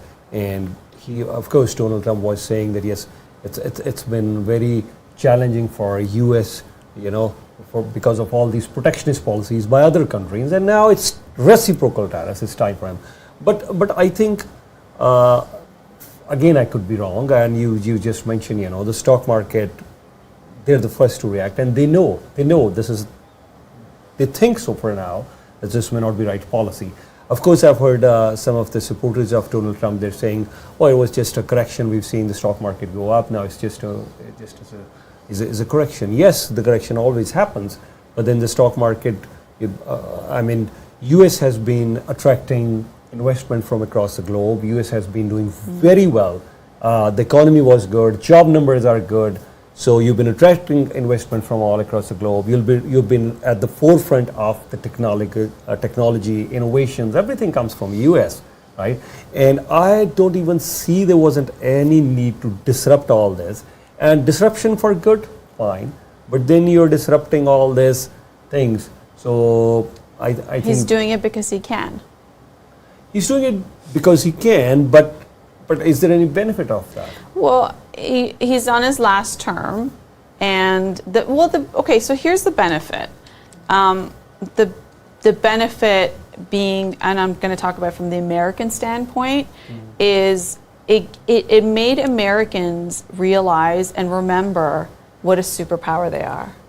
Like when their president can just say things from the Oval Office and then have press conferences and markets react, and everybody's eyes were on what President Trump was going to announce, at the White House what he called Liberation Day. He knows how to make good TV, and he says it. Like when we saw the argument that erupted between President Zelensky and VP Vance, you know, President Trump said, I kept this going because it's going to make good TV. And he knows how to make good TV, and he loves the spotlight, and he's doing it because he can. And tomorrow, if he says, okay, guys, I'm going to remove it, you're going to tell me that country's going to be like, no, we don't want a trade agreement. Everyone's going to say yes. Everybody wants access to the American market. It's the world superpower when it comes to economy, and you want to sell to Americans because Americans have purchase power, right? So that reminds Americans where they're, because Americans went through very hard times through the years of Biden and everything else, where they're doing massive bailouts and they're sending so much money to other countries, but they don't have proper infrastructure. They don't have access to health care the same way we do. They don't have access to education. If you can't afford university, which will cost you $100,000 plus, you're going to go to a community college. Like, the difference between the haves and the have-nots is serious in the United States.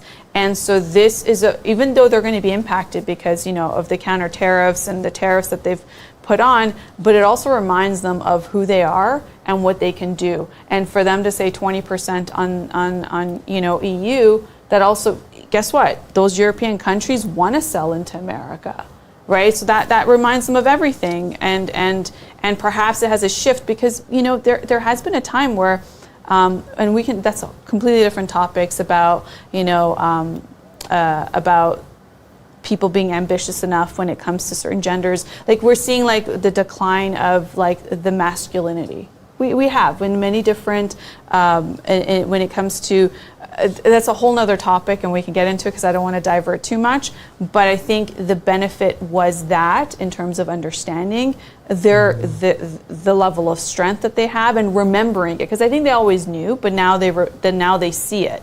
And they know that we're at the mercy, all of us. Everybody's at their mercy. And when they say we want to be friends again, we're going to say, okay. Who's going to say no? Who's going to say no? I'm not going to pick up.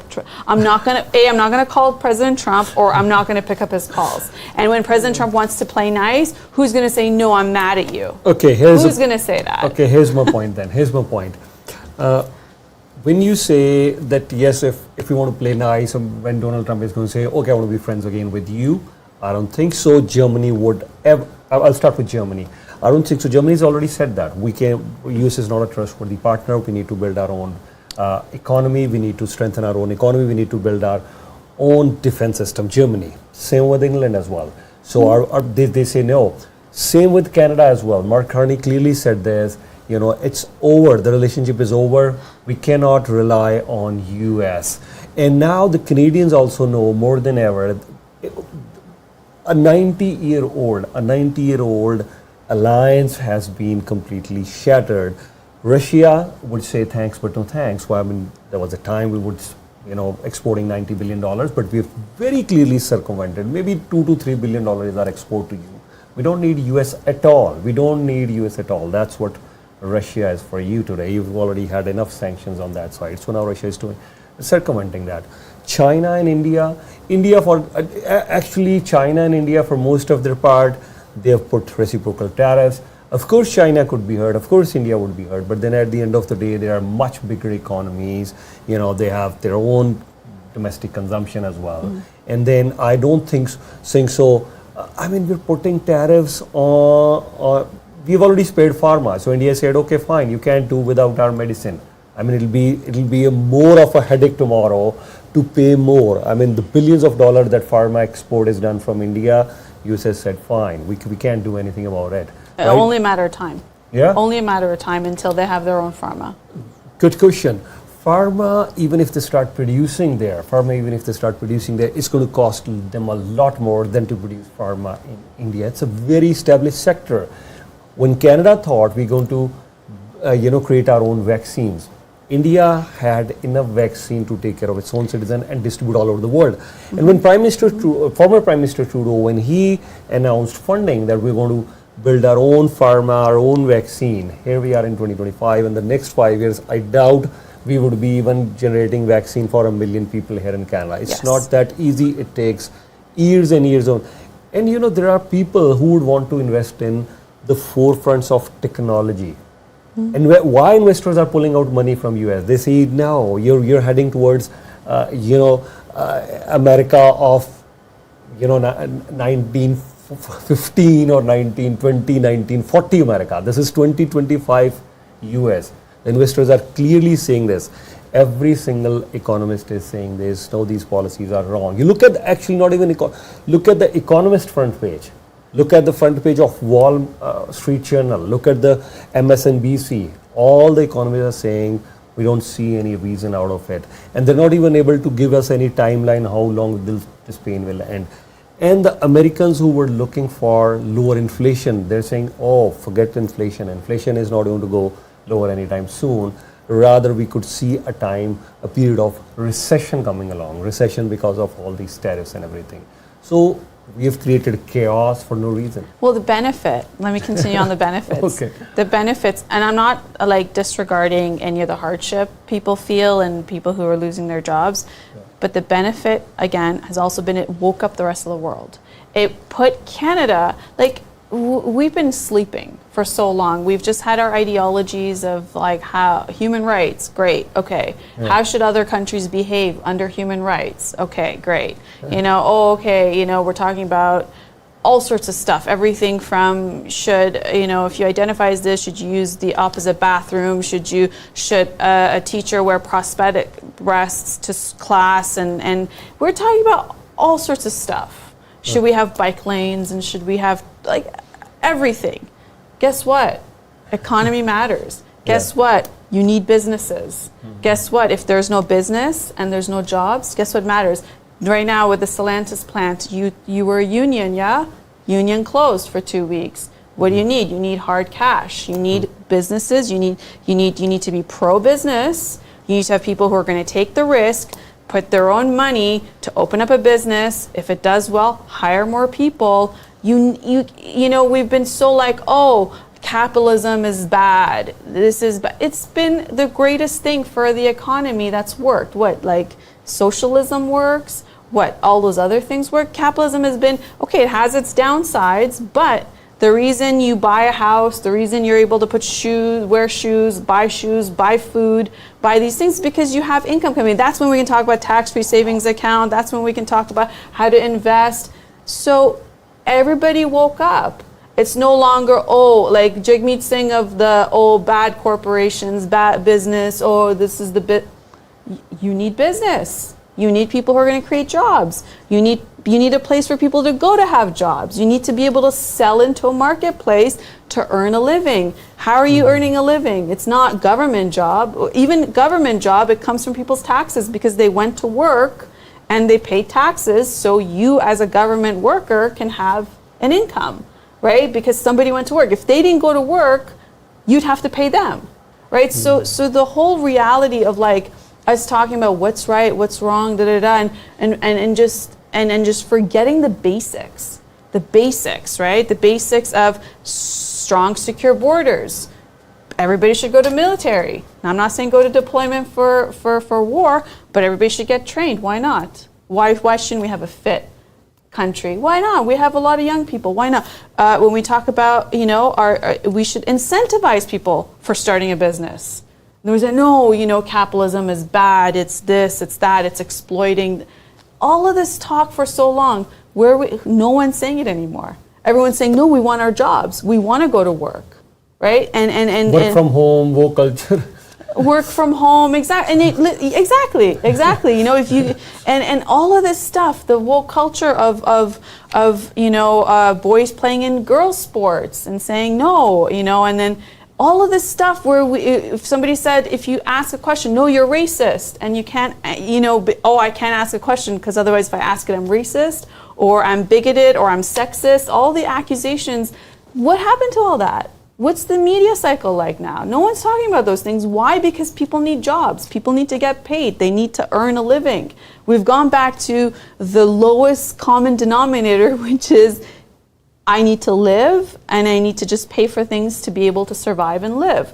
And this is the gift Donald Trump has given us. And I'm not saying I'm sitting here as a Trump supporter, but I'm also not ignorant to know the ripple effects of what it's done to all of us. We have to look at the big picture, right? This isn't the woke culture of if you're saying something what positively came out, you must be a Trump supporter, so we hate you. No, that's woke culture. We're talking about the reality that it woke up Canada. It woke up the rest of the world on their Liberation Day when they saw these tariffs. Was that the intended purpose, that yes, they wanted to wake up everyone, or let makes America? Who cares? What I mean, I think we can't read what Trump's what's in his mind, and who cares? No, but his slogan was "Let's make America wealthy again." Well, how is America going to get wealthy again?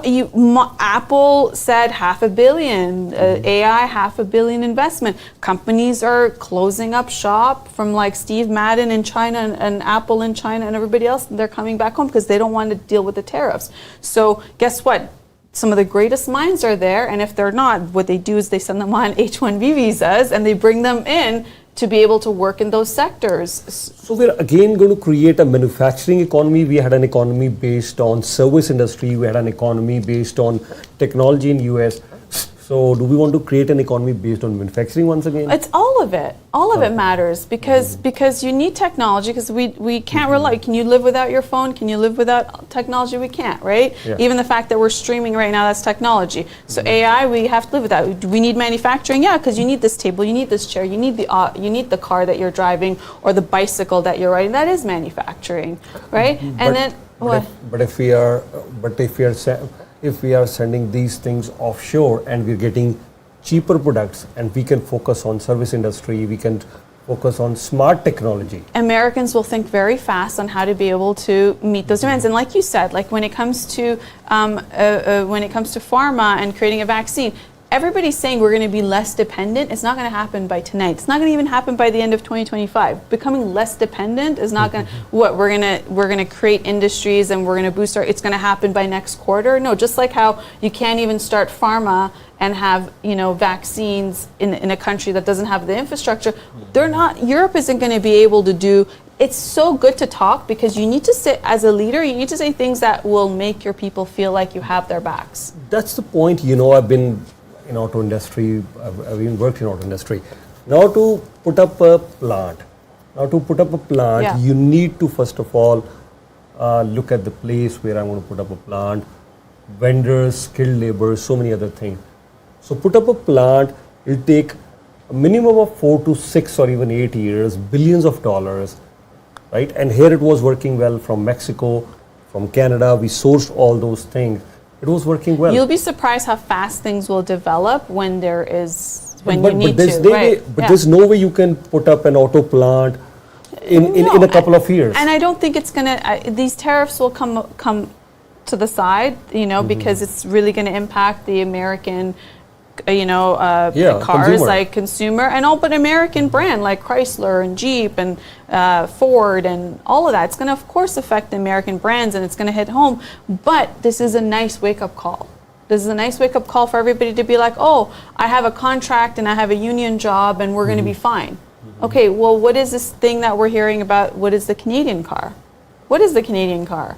Right? And what, so this actually holds everybody so much more accountable of being able to say, okay, we can have trading partners, we have these agreements in place, but what is plan B, C, D? You run a business, right? You know that, like, you were affected during COVID. You saw people like, sorry, we can't do ads, we can't, like, what funds people watching a free program? It's because there are people who pay for advertising dollars, right? And when somebody says, I'm sorry, right now my bottom line doesn't allow me to spend on advertising, media gets hit, right? That's a real thing. So what happened? You thought of plan B, C, D. You're like, obviously when the advertisers come back, I'm going to say welcome, but how else do I diversify? How else is it going to be in real estate? Is it going to be in this? But it got you thinking. It got you creating contingency plans. It got, and that's what we're seeing right now, which is a massive benefit than everybody just being like, oh, it's status quo. We're just going to carry on because, our trading partner is fine and we have agreements in place, and saying, no, things have changed. And guess what? We do better during hard times, right? Whose personality and whose strength hasn't developed during hard times, right? Because eventually, it's hard, but then you got to then say, okay, what do I do now? How do I respond? And so we're seeing these leaders, and that's why you're seeing the conservatives kind of lagging behind, because Pierre Poilievre is not pivoting fast enough. He's talking about fentanyl, he's talking about tax-free savings account. Awesome, but let's stick to the times of what's happening right now. And that's why Mark Carney, who's pro-carbon taxes, I'm going to repeal it, doesn't work. But most of this pain will be for common Americans. And Donald Trump built all his case to come back to power, that yes, ordinary Americans, you're facing so many challenges. So they're going to face challenges even more. Mm-hmm. Job losses, inflation. Yes. Right? Everything is going to get expensive. From clothes to footwear to toys to cars to everything is going to get expensive. And you have a recession as well. So where do I see the purpose of doing all this? Of course, you're right. I mean, the basic intention seems to be great. And I couldn't agree more the points that you've made, that yes, America, yes, you've been taken for a ride. I mean, everywhere in the world, you have to pay money for all those US aid and everything. And some of the times where you're paying the aid and you have people being hostile towards US, of course, you have to look at it, right? They're tightening their borders, which is good, yeah. So that's good. Then, of course, you need to make sure if there are protectionist policies being applied against US, you need to also apply protectionist policies, which is good. But it's not even a zero-sum game. It's taking things into the negative territory in terms of GDP, recession, inflation numbers are going high. Tomorrow, the common Americans are going to suffer more. And we don't even know when are we going to come out of this cycle. I mean, we haven't got a timeline. Okay, fine. All this pain is for 2 years. Fine. We will deal with that. It'll definitely be before midterms elections, and it could even be sooner than that, right? Midterm elections, he's not going to, it's going to affect a lot of the Republican states, and so we're going to see things shift very rapidly. But also, the Americans spend a lot of money in the service industry, so that's going to change, with the bigger vision of bringing back manufacturing and all those other things. But it's just like how it quickly went on, just like how remember we had lockdown orders when during COVID, lockdown, and then there was job losses and employment rate went up, and then as soon as the lockdown order was lifted and everybody went back, job numbers went up. It's going to be the same thing. As soon as the tariffs go away, if America removes the tariffs on Canada, Canada's going to say no, we're going to keep the tariffs on you. No. Canada's going to say, okay, we remove it too. Then what was this whole purpose? It woke everybody up, and we all needed to wake up because no one's talking about woke stuff anymore. No one is so righteous over capitalism anymore. No one is, no one's doing this anymore. Why? Why? Because we went back to the basics of what works, right? And we went back to the basics of not being entitled, of saying, we have everything at our disposal, let's take it for granted, and now let's talk about social things that, how do you feel, how do I feel, and let's debate that. No, go to work, earn a living, respect the people that are creating jobs, respect the people that are opening up businesses, support them, support local business, basic stuff. And I'm not saying, the social stuff, everybody has what is in their life. You leave them alone. They're entitled to their own opinion. You're entitled to your own opinion. This whole cancel culture of you said this and now you're canceled. No one's canceling anyone anymore. Why? Because everybody's worried about the economy. No one's saying, we're canceling you because you said something 20 years ago and therefore, you don't count anymore because all our income is fine and everything is fine. So now we're just taking up our time talking about, you said something wrong, so we're going to cancel you. Nobody's doing that anymore. What happened to it? What happened? It died. It blew. It's smoke. Gone. But now we have politicians who are realizing, we got to do some real stuff. We have people like Justin Trudeau step down. Big price to pay, as much as you're saying the reset button or all this. Reset. And who doesn't need a reset? Have you done a cleanse? Your body needs a reset, right? Your sleep is a reset for every day that ends, a reset for the next day. Everybody needs a reset. But a big reset mentally too. Big price to pay for a reset. Reset is always hard. If you've done a cleanse from day 1 to day 3 is hard. If you're somebody who's never been to the gym and you start going to the gym, don't your muscles hurt? Like every time you start something new, it's going to be hard.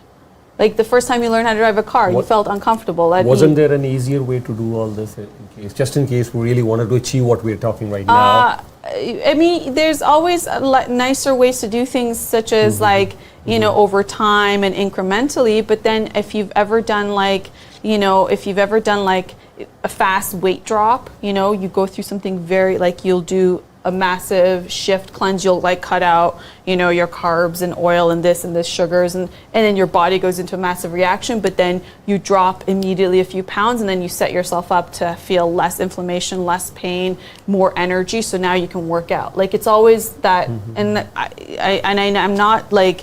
I'm not comparing it to the job losses of a cleanse, but hard things happen in a short period of time, and that's why, you know, it's... So now, would the Americans start manufacturing, you know, clothing? I mean, this clothing was much cheaper from Vietnam, China, Cambodia, India, Bangladesh. So now we're putting tariffs on Bangladesh, India, China, Vietnam. So now we're going to manufacture clothing on our own, we're going to manufacture footwear on our own, we're going to manufacture what all things are going to What's happened now, it's given an opportunity for American businesses to be able to also export. Right? Obviously the currency is so much higher compared to... But there are reciprocal tariffs. China has put reciprocal tariffs, India has put... Where are we going to export? Actually, as a matter of fact, our exports are going to drop down now. Our exporters are going to face tough time in exporting Canada, let alone exporting in China or in Vietnam. And what, I mean, we're talking American dollars here. When we are paying any worker who are, if you're going to create you know what, why service industry thrived in Canada or in US. Okay, let's talk about Canada. Out of the 18 million workers in Canada, 16 million are working in service industry, 16 million out of the 18 million, right? Why we have an economy in US based on technology and service industry? Because these are the things you cannot import from outside. That was the reason. Other than that, I mean, go to Warren Buffett and tell him, okay, fine, I'm putting in $5 billion. All I want is $500 million from your side. We're going to put up, you know, a manufacturing industry. We're going to create TVs. So is he going to invest in, you know, start manufacturing TVs? Absolutely. TVs can come at a much cheaper rate because the labor is, you know, very less expensive there. So if you have a cheap labor in Vietnam, Cambodia, India, China, cheap labor manufacturing so many things, why would I pay that much to create a big screen TV, 50-inch, 70-inch TV? It can come much cheaper from Asia. Then it's going to cost me a lot more. Even if I start manufacturing tomorrow, the tariffs go away. Then what happens? The policy could change any time. Where's my investment heading? Please. Yeah, I think the American is going to think twice about spending their dollar, right? Because it's just, do I need this thing, or you know, do I want it, or do I need it? There's going to be obviously that level of thinking, definitely in place. But as he's put on the tariffs, he could remove it next week, and things would shift back. But obviously, no one's going to forget about the traumatic turn of events to be able to now really start investing in their own economy. And I would hate to see Canada reverse on the way it's thinking and moving ahead right now, right? So for example, if Trump reverses the tariffs and Canada says, oh, we're going to go back to carbon tax and we're going to go back to all, we would hate to see that. So it's definitely set all these different nations, and now, you know, Europe and Germany, everywhere you're talking about, on a certain path. For the American, it's going to be hard short term, but this is who they've elected. He's there for 4 years. There's midterms coming up. Things will always shift as they've shifted this way. I mean, what it's showing is that, you know, you can have agreements, you can have laws in place, and he's reneging on it, just like the stock market can shift from up to down, and it's a pulse of what's happening. But this is the world we live in right now, and it's going to make us a lot more agile. I mean, what else are you going to do? What else is there to do? What else is there to do? What other options? What else is there to do? Make the lives of Americans better, and there are millions of ways to do that. There's going to be all those industries that are investing money. Those are jobs that are going into America. No investment. You just mentioned stock market. The investment is is taking a flight here, because when you look at the investment or the stock market losses, yes, there have been stock market losses in Germany, the Japanese index I saw, the Chinese index I saw, the Indians, but they have lost a lot less, 1.5%, China 0.6%, so 1.5, 0.6. The losses in those stock markets has been lot less. So we have inflicted a much bigger blow on our own stock market, and the credibility, and people would think, oh, should I invest or not, that there is a lot of uncertainty. That's the last thing. Uncertainty is the last thing that investor would like. They always want certainty. Oh, why don't we invest in a market which is more certain, whether it's China, Japan, Europe, London Stock Exchange, or maybe in India as well, rather than investing in a place which is losing. I mean, his own friend Elon Musk, billions of dollars, he's lost. Tesla has taken a massive hit, to the point that the Vancouver Auto Show, they send us a press release, because we cover, recently Ymedia has been covering auto shows in Chicago, Toronto, Vancouver. We're going to cover from New York to LA, all these auto shows, and then Vancouver Auto Show, we just got on news, oh, Tesla has been taken off. So why? I mean, people want to actually people love to drive and watch Teslas all the time. This has been our experience covering auto shows. But here they are, for security reasons. Tesla's become politicized. Well, this is a chance also for small business to flourish, right? Not big business. Like right now, like with investors holding off on terms of investing in certain industries and big business. Right now, it's tomorrow if you want to go open up a local thing, I think it takes us back to the mindset of supporting local business, small business. Small business has always been the backbone of any economy. Right, it's 70% of any economy in terms of hiring, either being self-employed in terms of a small business or hiring a few people up to 10, whatever, 50, whatever the case is. It also takes us back to that, because either case, the most successful businesses actually started in a recession, and given the hard times that we're going to, there is always opportunity in a crisis. That part I agree. There's always opportunity crisis, and who has capital can also go in and buy. When it comes to real estate or goods or infrastructure, a lot cheaper, right? So this is just us pivoting. We're going through another cycle, and I think we're going to come out better. I mean, I'm on the positive side of things, because I think this has helped us really get a reality check of things when things change, right? Like things change all the time, and now we're seeing agreements and our partners and our allies change, and that just means, if it's made us a little bit more patriotic, great. If it's brought us all together in terms of supporting each other, great. No longer are we talking about, national divide or, Quebec this or Alberta. Like, it's brought us together in many, many ways. And so let's see what this agenda is going to be in terms of, and I think this is going to also be a massive voter turnout, because people care about what's going on. It's helped us all tune in. Before the times were like, oh, I'm not political. Oh, I don't vote. Oh, I don't know what's happening. No more. You are forced to pay attention to what's happening. If you're not somebody who watches the news, you're somebody who's going to hear about it from a friend, family. You're going to see it on social media. You're going to see it somewhere, and you're going to tune in to say, hey, what does it mean for me? What does it mean for my job? What does it mean for my family? And that's a good thing. That's a good thing that we're all educating ourselves on what's going on, and also thinking about what is the plan, right? Not only on a country level, but also like on a family level. What's the plan? And if you have to think twice about spending, maybe that's not such a bad thing.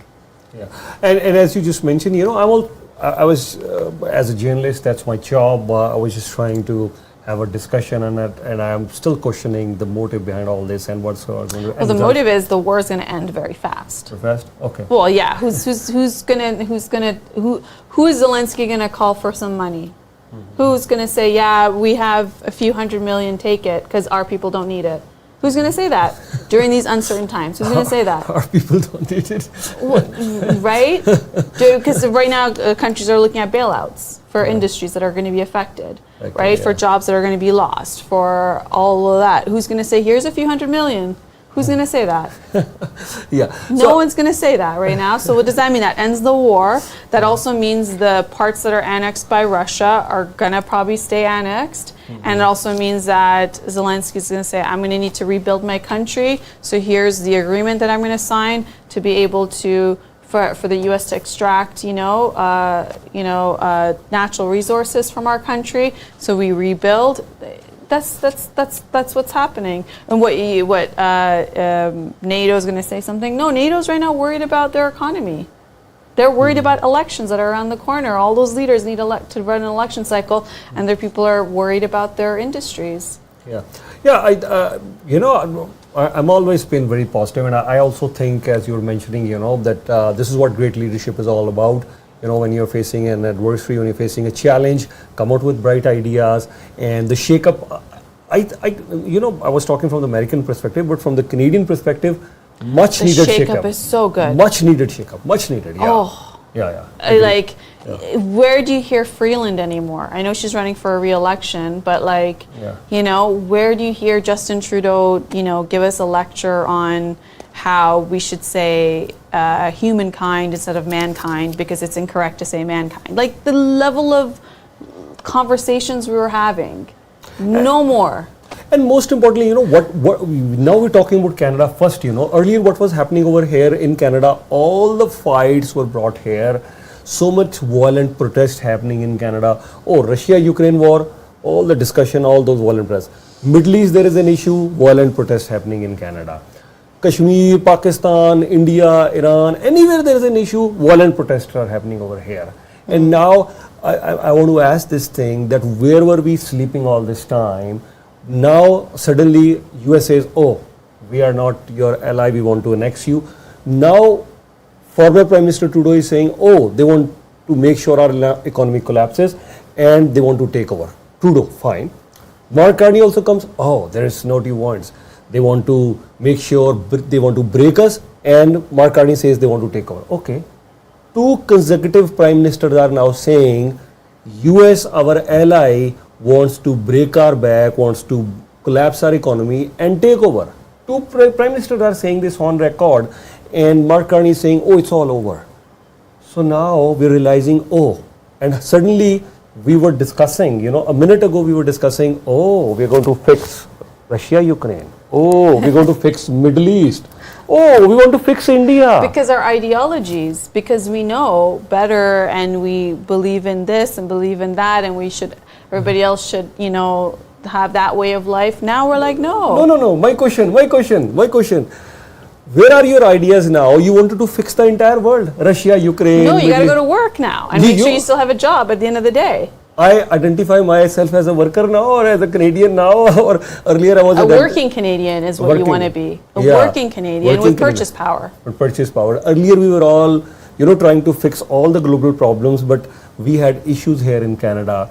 And we thought, okay, fine, we'll fix all those problems, but issues over here in Canada, let Ymedia discuss that, let Ramona ji, Yudhvir ji discuss that. Oh, these ideas, these discussions are very alien to us. But we wanted to discuss all that. So anyways, we got, I think, a wake-up call now that we need to make sure, where is our infrastructure? Where are our hospitals doing? Yeah. Where are we without US? What are our politicians arguing in the House of Commons or on, at Queen's Park? What's the level of conversation they're debating? Now we want to know about, what is when they do their budget, what's the percentage, what's the dollar value going into infrastructure, what's the dollar value going into security, what's the dollar value going, we want to know all these things. No longer are we going to say, we're going to take down statues because that guy in 200 years ago was a racist. Okay, yeah, he was a racist. We're not racist, but that's the history. Right, we're taking down change. Remember those arguments? We got to change the name of this university. We got to change the name of that school, that community center. We got to take down this statue. Okay, but now we want to just be working Canadians with purchase power. And I don't care about the statue because that's our history. Okay, because it's our history, we learn from it. Because it was our history, we said I'm sorry, and we learned from it, and we move on. But do we need to have a debate? No. There's no time. You got to go to work. You don't have time to debate this. Now we're talking about productivity. Now we're talking about per capita GDP. Now we're realizing we're a G7 nation. But are we going to stay G7 nation? We are poorer than our American cousins. We are poorer than our Australian cousins. Yes. So per capita GDP, where are we? Our quality of life. Our quality of life is deteriorating, and US says thanks but no thanks. We're not going to bail out you anymore. You need to spend on your own defense. I mean, I'm thinking of a time, say for instance 10, 15, 20 years from now, if China, the way it's progressing, Chinese, naval, the way it's progressing, the way they're progressing in Air Force, China, if they start telling, 10 years ago, when our DeepSeek challenged artificial intelligence in the US, were you sleeping at that time? This was 2025 when China's DeepSeek challenged that. Now, sir, this is 2035. We are not Donald Trump. Donald Trump may be threatened it will annex you, but China would say, no, we're not Donald Trump. This is 2035, this is 2040. You better take care of yourself, or tomorrow Russia or China or any other country, they could say, fine, this is our area. Yeah, I mean, now we're talking about having, our military out in Northwest Territories. Yeah. None of it, because we're seeing the threat of, North Pole is melting. It's a line from Russia. We're seeing the threat. We weren't talking about any of those things. We were like, oh no, we don't invest in our military. Oh no, we don't do any of these things. Yeah. What happened? So for Canada, we're listening Canada first from the Conservatives. We're listening Canada strong from the Liberals. But I think we need Canada first. We need Canada strong. We need Canada free. We need a sovereign Canada which is strong and free. And we can only remain strong if we focus on being sovereign. If we focus on being, we could be strong, but if you're not sovereign, if you're dependent on anybody else, we can't be strong. So first of all, this is a good wake-up call. You're right. And also, when it comes to education, then perhaps we're going to have degrees that educate people for jobs that exist, right? So no longer am I going to graduate with film studies, right? What am I going to do with film studies degree? Become an actor, producer, director. Sure, yeah, because Canada is actually a good hub for for that, because it actually subsidizes Hollywood when they come to shoot here. Yeah. But it's been a while since I've been at university, but there are certain degrees that you graduate from, and then you're like, where's the job, right? Art history, for example, right? It's great because you're so knowledgeable and so worldly in terms of that, but then there's also the universities are a business, and they need to create, and colleges to have jobs that are going to be competitive, whether it's in manufacturing, whether it's in AI, whether it's in this, that, security. Now it's about how do we make sure because Germany does that very well. They train people for jobs, right? Their unemployment rate is not ever, that high, and that's because from high school, what they do is they test people, and then they streamline them to university or college and in the trades or a profession. And I'm not saying we need to do that, but we also need to think about do we have an educated workforce for the economy of today and tomorrow?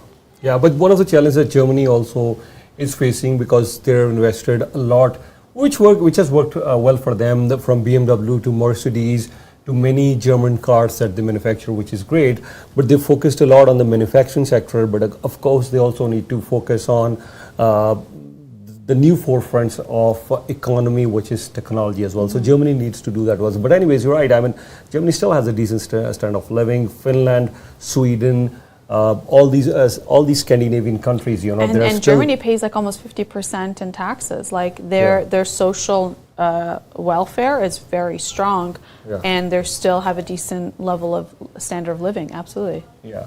Wish we had more time, but always a pleasure talking to you, Monaji. We discussed Ymedia political Sensex. We discussed Ymedia foreign policy. Thank you. Yeah, and I apologize if I sounded insensitive at any point of this conversation. It was just really coming down to what does this mean, and what's the opportunity that we can look at? I obviously understand that this is a very hard time, and a lot of Canadians are going through a very hard time, and it's just the reality of things. But we always have to look at why, as this is happening. Okay, if we can't figure out the purpose, what are the potential consequences, and having a conversation just about negative consequences isn't going to be very well for our morale. So what are the positive consequences of this? What can we do in this crisis? What is the opportunity, and how can I rise to the occasion? Of course, I'm looking at who's going to run for prime minister, and are they rising to the occasion, and the cabinet ministers. But really, how am I going to rise to the occasion? What am I going to do when it comes to my household?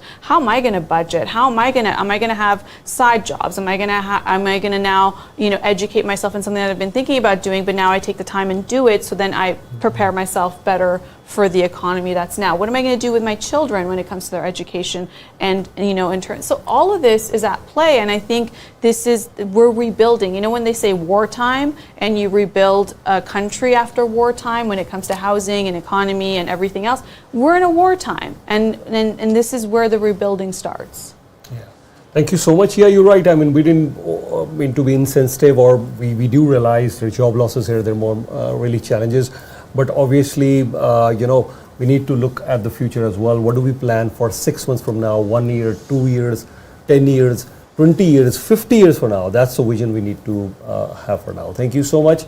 I hope you enjoyed today's discussion. That's all the time that we have here at Ymedia Newsroom, Ymedia Political, Sensex, Ymedia Foreign Policy, and of course, Ymedia Business and Wealth Report. Thank you.